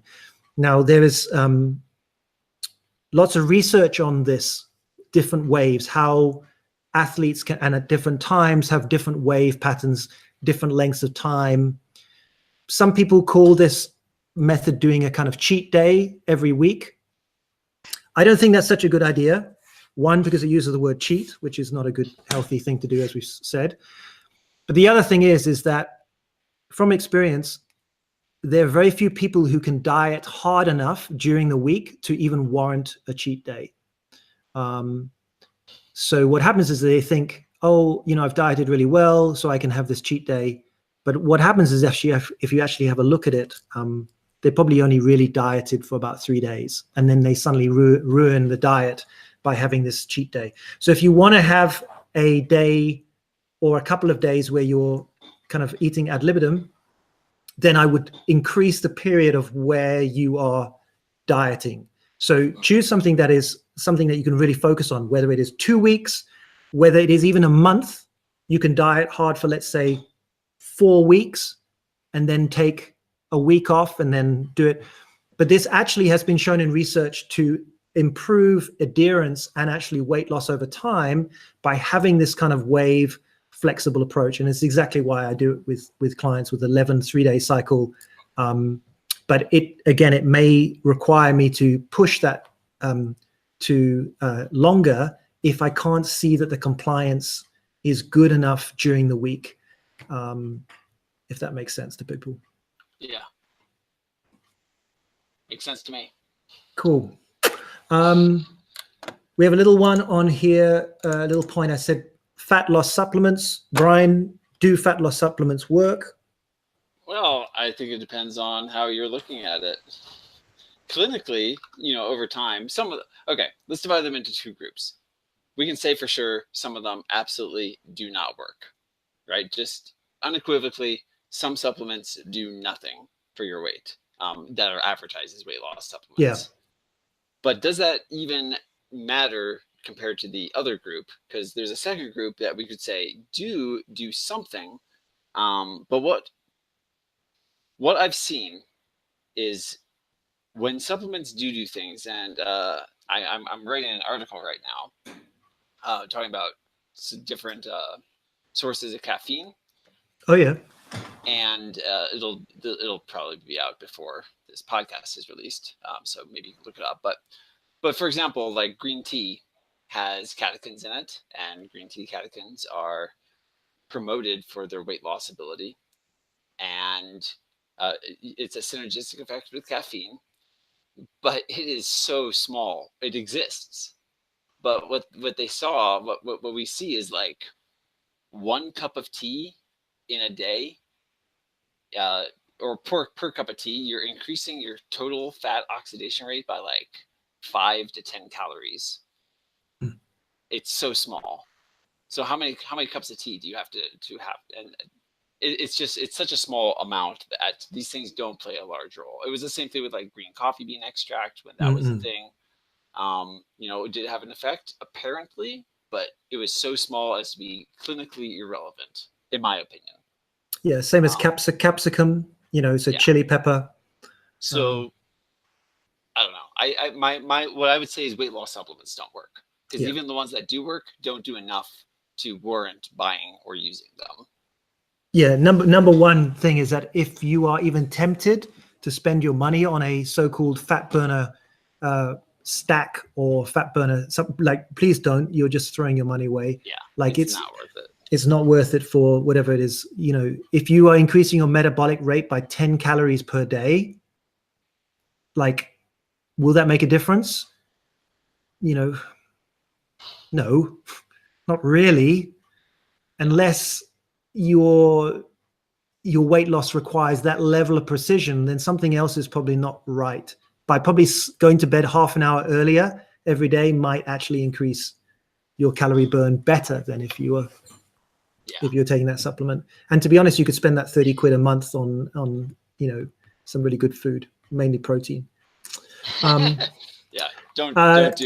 Weight loss supplements, don't do them. Yeah, the only weight loss supplement that actually has shown to be efficacious for weight loss is illegal, and that's ephedrine. That's true. And the reason it's illegal. So there used to be a very old stack, which was ephedrine, caffeine, and was it aspirin or something? I don't know what the third one was. It was something like that. And yes, it was very effective. But the reason that it's illegal is because people were getting heart attacks and stuff. Yeah. Caffeine is caffeine is a weight loss supplement in terms of if you are drinking caffeine, it stimulates what are they called? Ephedrine and norepinephrine. What are those called? Starts with a C. Yeah, what is it? Like corticosteroids. That's yeah.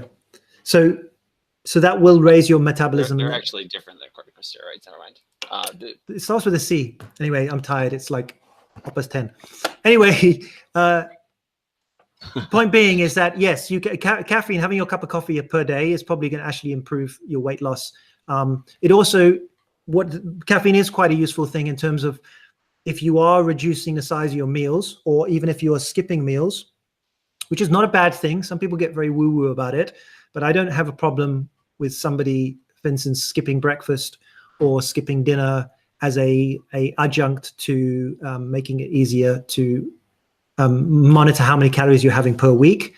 Having a cup of coffee instead of a meal is helpful in that sense. Right. Yeah. Okay. Right. Sorry, I'm wondering now. My brain has just suddenly gone like a little bit sleepy. So all right, we're near the end. What I've got here is let's summarize in terms of the easy, I call easy diet rules summary, right? Right. Do you want me to run through it, or do you want to go back and forth, or? Yeah, let's go back and forth. That'll be fun. So that way. First one I've got here is set targets, goal length, and have a good idea of the reason for why you're wanting to lose weight. Yeah. Second point, food choice, flexibility of your diet, and the environment, both your social environment and your immediate food environment, they matter. Yeah, make it easy for yourself. I said don't mix morality and dieting. Get rid of the words good, bad foods, cheat meals, all of this stuff. You don't need it. You can diet. It's a good thing for you to diet in terms of it's something that you want to do. Don't put morality into it at all. Right. Fourth point, get good sleep, get a good amount of sleep, make sure that it's a good quality sleep. These are going to influence not only your circadian rhythm and the hormones that are associated with that, which could potentially affect your, your weight and your motivation and drives. It's also just going to make you a happier person that is better able to make reasonable choices. Yeah, exactly.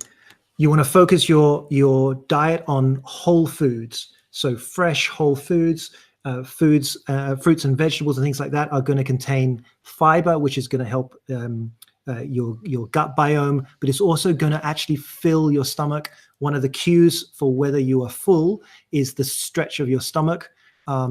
So one of the other things you can do with that is by eating slowly and more mindful, so not just gobbling down your food, will actually allow your stomach and your nervous system to tell your brain that actually you've eaten and that you don't need any more. So fill yourself up with proper foods. Yeah, and related to that, protein. You would want to improve or increase your protein. Typically, we might be eating 1.2 to 1.4, 1.6 grams per kilogram. Increase that to above 1.6, upwards of 2.4. That could be, for some people, doubling it. But at the very least, 30 grams or so per meal. Not only is this more satiating, it also helps prevent muscle loss. I'm saying that you want to reduce your energy deficit in steps. So start with something like 15%. And once your weight loss is stalling, then you can increase that again by 5 to 10%. What I don't recommend is going above 40%. If you are reducing your energy by more than 40% and you've hit a plateau in your weight loss, then you need to stop dieting, probably for about 2 weeks. Find your energy. And what I mean by stop dieting, I mean you need to start eating more. You need to get out of a deficit for 2 weeks. Once you've done that, reevaluate things again, reduce the calories down by 15%, and start the process again. Right. You want to, if you're going to use exercise, then there are certain types that are more beneficial: resistance training, potentially high intensity interval training. But regardless of what you do, have goals for your exercise, have goals for improvement, and make sure it's an exercise that you want to be doing, that you enjoy. The other thing I would say is just, increase your daily activity and build that into your habits, your daily habits. So one of the great things that you can do actually for weight loss is to have a new habit. So maybe you have your evening meal and then you go and walk around the block, and you listen to a podcast. If you increase that, what they call non-exercise activity, this will make a big difference. This will be the thing that kind of polishes up everything. By just taking the stairs more, by just moving around more, that it will help. All of these sort of things will start adding up, but also in terms of actually just increasing your health and also helping you sleep better at night. Yeah. I mean, one of the best ways is to just put on our protein podcast, listen to the entire thing during a walk, and do that every day.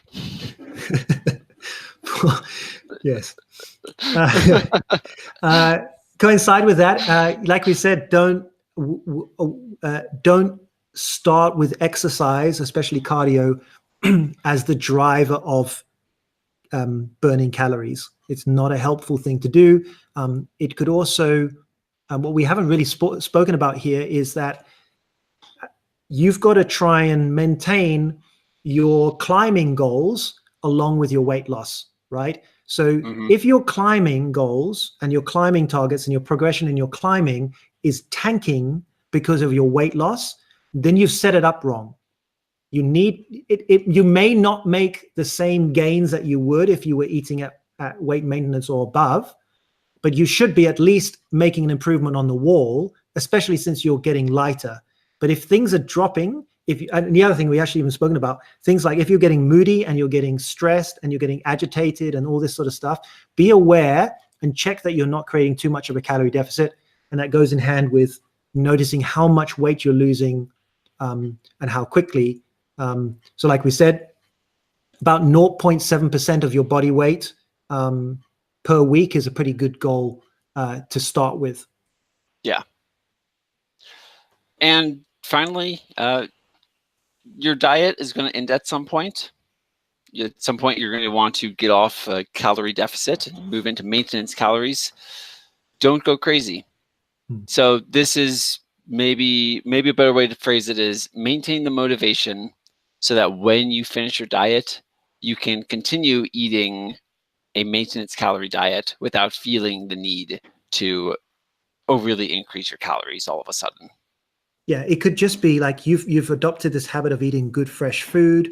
Now you can just eat more of the nice fresh food, have more sweet potatoes, have more veg, have more. Well, you don't really need any more protein, but actually that would be one thing, is that you're most likely probably you can reduce some of that protein down and replace it with starchy vegetables, more fats and things like that. We haven't actually really spoken about, which is because we know we haven't spoken about what is some sort of magic macronutrient ratio to stimulate fat loss. And we might talk about that more in the next podcast.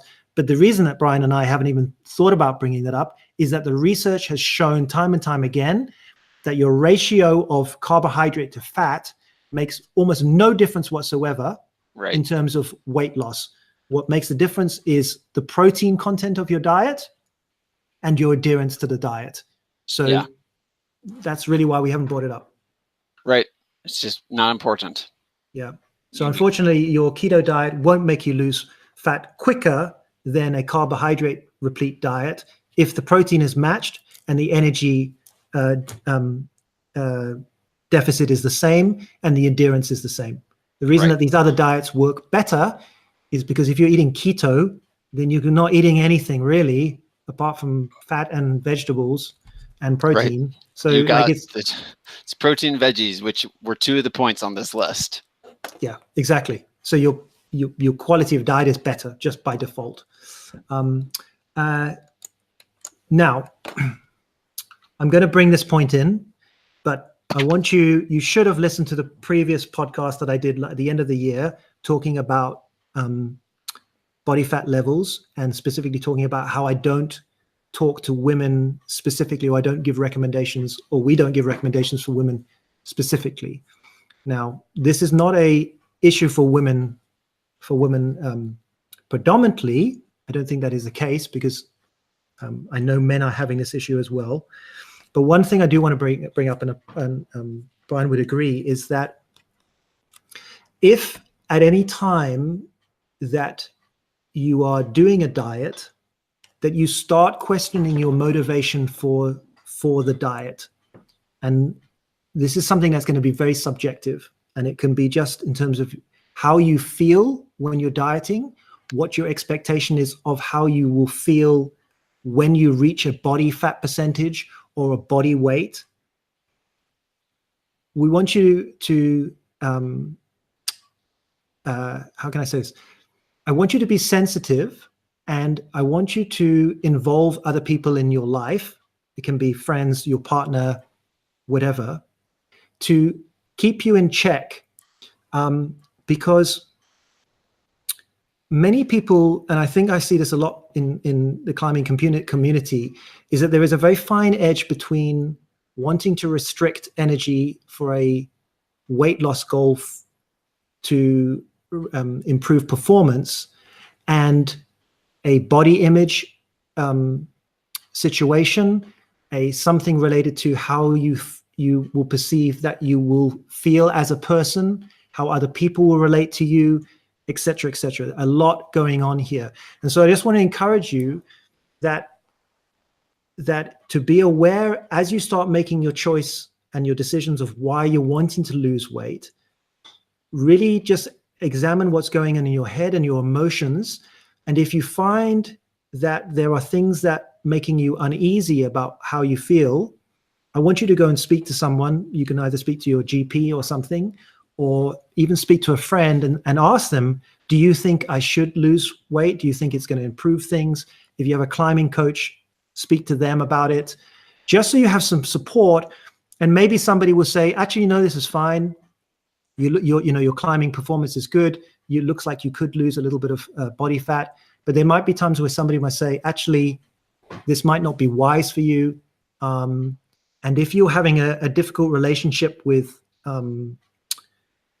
tracking food, if you become very preoccupied with tracking things the whole time, if you're constantly thinking about food, if you're starting to drift into this kind of morality issue with things that are either failures or good and bad, then I do encourage you to speak to somebody, to try and identify and examine yourself to see whether or not there is maybe a disordered eating pattern here. There's a lot going on here. Yeah. And I think what I'll do with the show notes, I'll put some resources for this.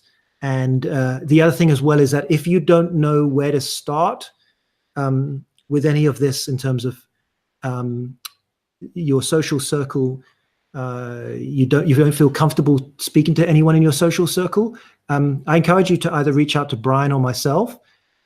Send us, even if it's an anonymous email, send it to us and we can write you back some resources, some websites, to try and point you in the right direction, to try and get some support on that. There's some great resources out there that will help people in that situation. It's a tenuous line here. Wanting to lose weight is a reasonable goal for many people, but it can definitely go overboard and you can get a distorted idea of what normal is or what normal should be or what's healthy for you, what's healthy for your goals, for your mental state. You want to, I would say, regardless of what your dietary goals are, the biggest goal should always be having a healthy relationship with food. Mm-hmm. And for some people, weight gain is a symptom of an unhealthy relationship with their diet. And by improving their relationship with food, by improving their food choices, they are able to become thinner and feel better. But if you're losing weight and you find that your diet, that you are no longer able to have a healthy relationship with your diet, then you are no longer in a healthy state. And it doesn't matter if you're losing weight or if you're gaining weight. The biggest downside there is you no longer have this healthy state, this healthy relationship with food. So like Tom said, if you don't have other people to reach out to, please don't hesitate to reach out to us. We'll be more than happy to answer your emails. Definitely. Okay. Just remembered, what we haven't checked for a while is whether or not people like us on iTunes. Let me see. Do people still like us? That's what I'm typing into Google. Yeah. Let's see. So, we've got 13 ratings on iTunes. 5 stars as well, apparently. Wow. So 13 people can't be wrong. So let's see. So the three we're reaching statistical significance, I think, right? So it looks like there's 3 here that have come up.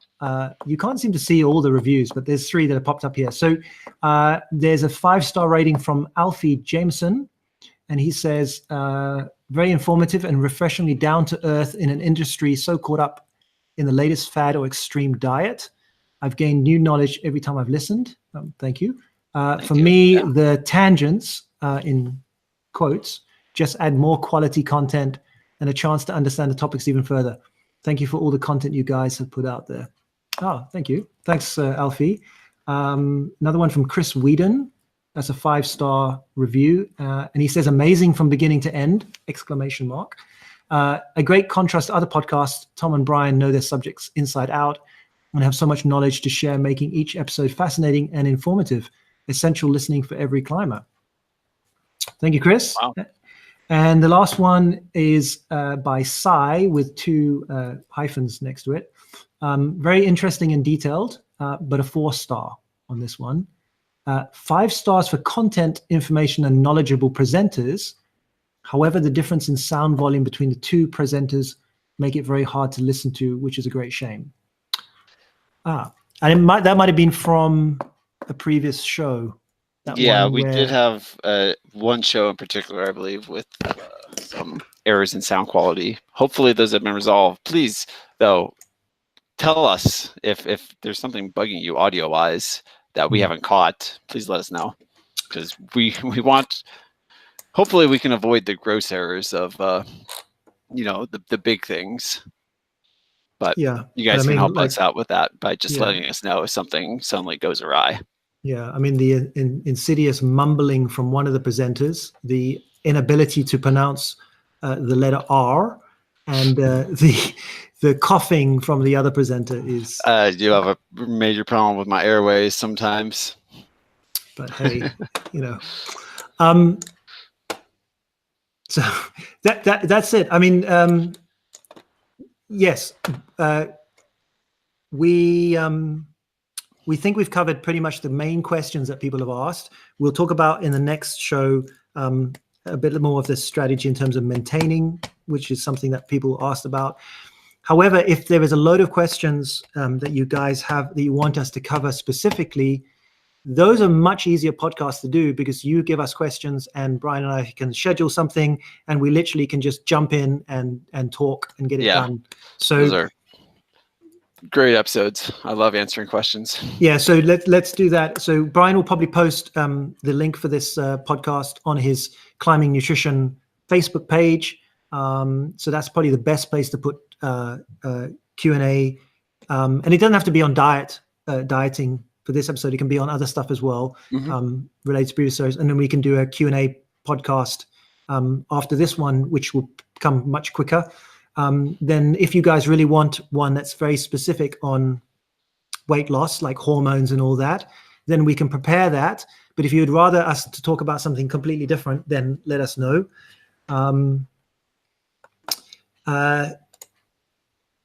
Yes, I think that's it. As I said in the one before this, hopefully this year we're going to have some guests.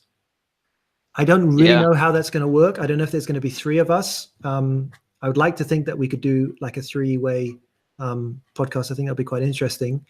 So what would be good is in the comments box of this show, put down anyone you would like us to actually have a conversation with. I would love to have some sort of crossover podcasts with people who are much more knowledgeable than myself and Brian. I'd love to have a show, for instance, with Eric Horst or something like that. Yeah, it would be very cool. So if you have any ideas of who you'd like us to have conversations with and have a kind of round table discussion on stuff, then let us know. All right. Anything else you want to discuss before we close out this chapter on weight loss? Not particularly. I suppose. So, for interest's sake, like I said earlier on, I'm doing a pole performance in April. So I'm actually doing a weight loss protocol myself. So I may put some information of what I'm doing on my Instagram feed, if it's that exciting. But I mean, I don't know what it's going to be like. Just me without a shirt on the whole time or something. I don't know. No one wants to see that. But maybe if I can, I do. I mean, I posted something, a quote today on Instagram about the weight loss rates. So, have a look at mine. That's Useful Coach is my Instagram. If you want to follow my pole dancing shenanigans, that's Steel Shapes, which is, there you go. I heard a rumor. Like steel, like the metal, or like you're stealing shapes from other people? Maybe a bit of both, but it's mainly the steel pole. So STEEL shapes. That's right. Okay. Steel shapes. So perfect. If you want to see me in a pair of very small shorts, then that's where you need to go. I'm sure you could just stand up right now and show us them, Tom, if you want. I don't wear. I know you wear them to work. You don't wear pants at all. No, I'm pantless. Totally pantless. It's the beauty of only having the top half showing. Exactly. So. I heard a rumor that you've been practicing some like acrobatic stuff. I have been. I mean, you know me. I do body weight stuff all the time. I do a lot of handstands. I haven't been shy about posting those on my page, although I try to limit it because I'm doing handstands all the time, and I try to only post them when I'm making improvements. But recently, I've been wanting to move into a more dynamic world from just these static body weight poses and holds. So I've been trying to teach myself what I think most gymnasts would consider to be a very easy skill, but for which I've been intimidated. It's I don't know. I find it hard. Anyway, I'll play a video. See if I can screen share. I'll play something for you. Here we go. You can let me know what you think.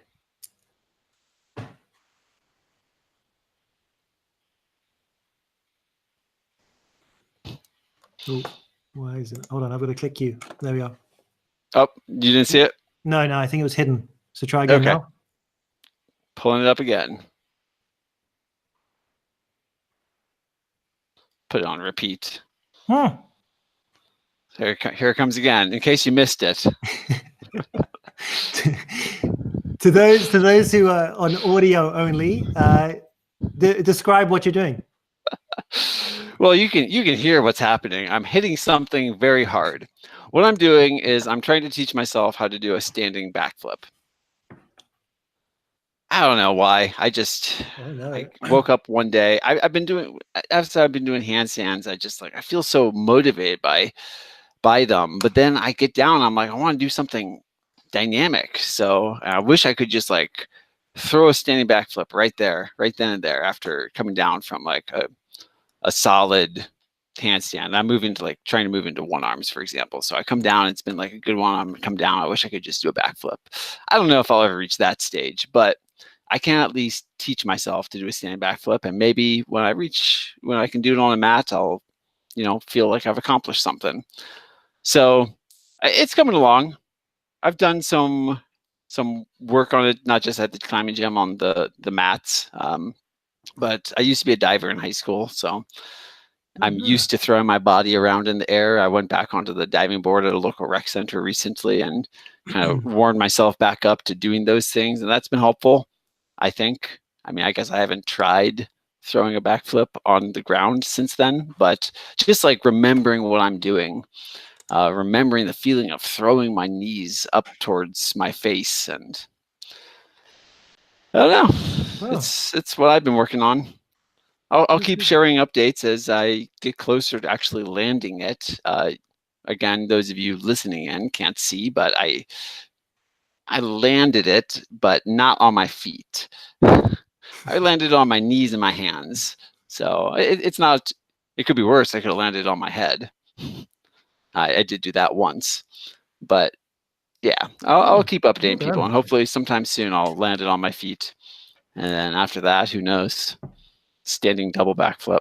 That's it, with a pike. Exactly. Your pike backflip.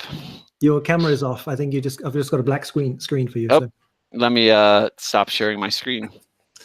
But that's what's going on. Yeah, good stuff. So back. Yes, you are. For anyone who is still listening to this podcast at this point, you have won yourself a limited stocks of a T-shirt whenever we get around to printing them. So for those who have turned off and not listened to us rambling, sorry for you. But actually, we will at Brian. At some point, we need to try and organize that T-shirt. We should. Yeah, thing. I mean, I think we're going to need to outsource it to a company that actually. I've got the screen printing stuff, and I screen print them sometimes, and I have sent some out to some of my Patreon listeners who I promised I would send them out to. It's so much work for me, and I thought I would enjoy it more, and I thought I would have more time for it. I do want to offer T-shirts to people because I think that we got a cool logo, and I think people would be happy to like have these tanks or t-shirts and climbing them. And certainly it's beneficial for us. It spreads the word. But it'll solve some other problems too, because, you know, for me, I can ship t-shirts very cheap to anyone in the US. It costs about like $3.50 or something to ship a t-shirt. It's not a big deal. But then I also shipped one to somebody in Europe, and that cost like $15. Oh, which was no problem. Like that was fine. You know, he's I suppose a long-time supporter, but I can't do that for everyone. Or I won't be able to. I just won't be able to afford it. And I would hate for people to have to pay, you know, so much money for a t-shirt or a tank, when if we can just get these things organized, you know, we're set up. I've got a home base here in the US. You got a home base over in Europe, and I don't know what shipping costs are like from England to the rest of Europe, but I imagine it's less than $14, $15. Yeah, I think what we'll do is if you can get, well, here's the thing. If you are a listener and you happen to be a t-shirt producer, then get in touch, and maybe you can help us out either in the UK or in the US, and then we can send a box of t-shirts, you know, whatever direction. And for the next episode, you might get, well, you will get advertising. Yeah, that's true. Talking about that, not talking about advertising, because we probably will never do that in a formal sense. But what I have been trying to think about is I've had a couple of people who contacted me after I mentioned if anybody would be interested in supporting the podcast, and they said yes, they would. So potentially, with discussion from Brian, we might put up a little link somewhere for you to throw us some pennies if you want to say thank you, and to just pay for some of the hosting. Finest British halfpennies. That's right. Yeah. I think it might be time to figure that out, you know, between you and I. Exactly. I mean, at least I can then afford to buy a razor.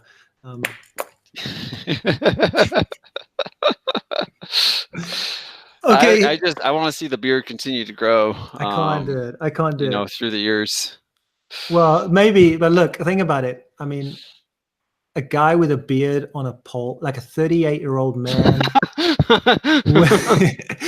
with a beard on a pole. I mean, no. It's fine. You just have to shave all the other hair on your body, including on your head. So it's just like a slick man on a pole with a beard. You know what? There's certain areas of London that I would do very well. And like I've said to many people, if I was earning £500 a night, I wouldn't have no problem with that. You know, work. You got to work for the money. That's how it works. That's how our economy works. That's right. there might be a niche for. Anyways, this is getting off tangent. Okay, thank you for everybody still listening to the show. We appreciate it. We hope this has been useful for you guys. You can find Brian at climbingnutrition.com.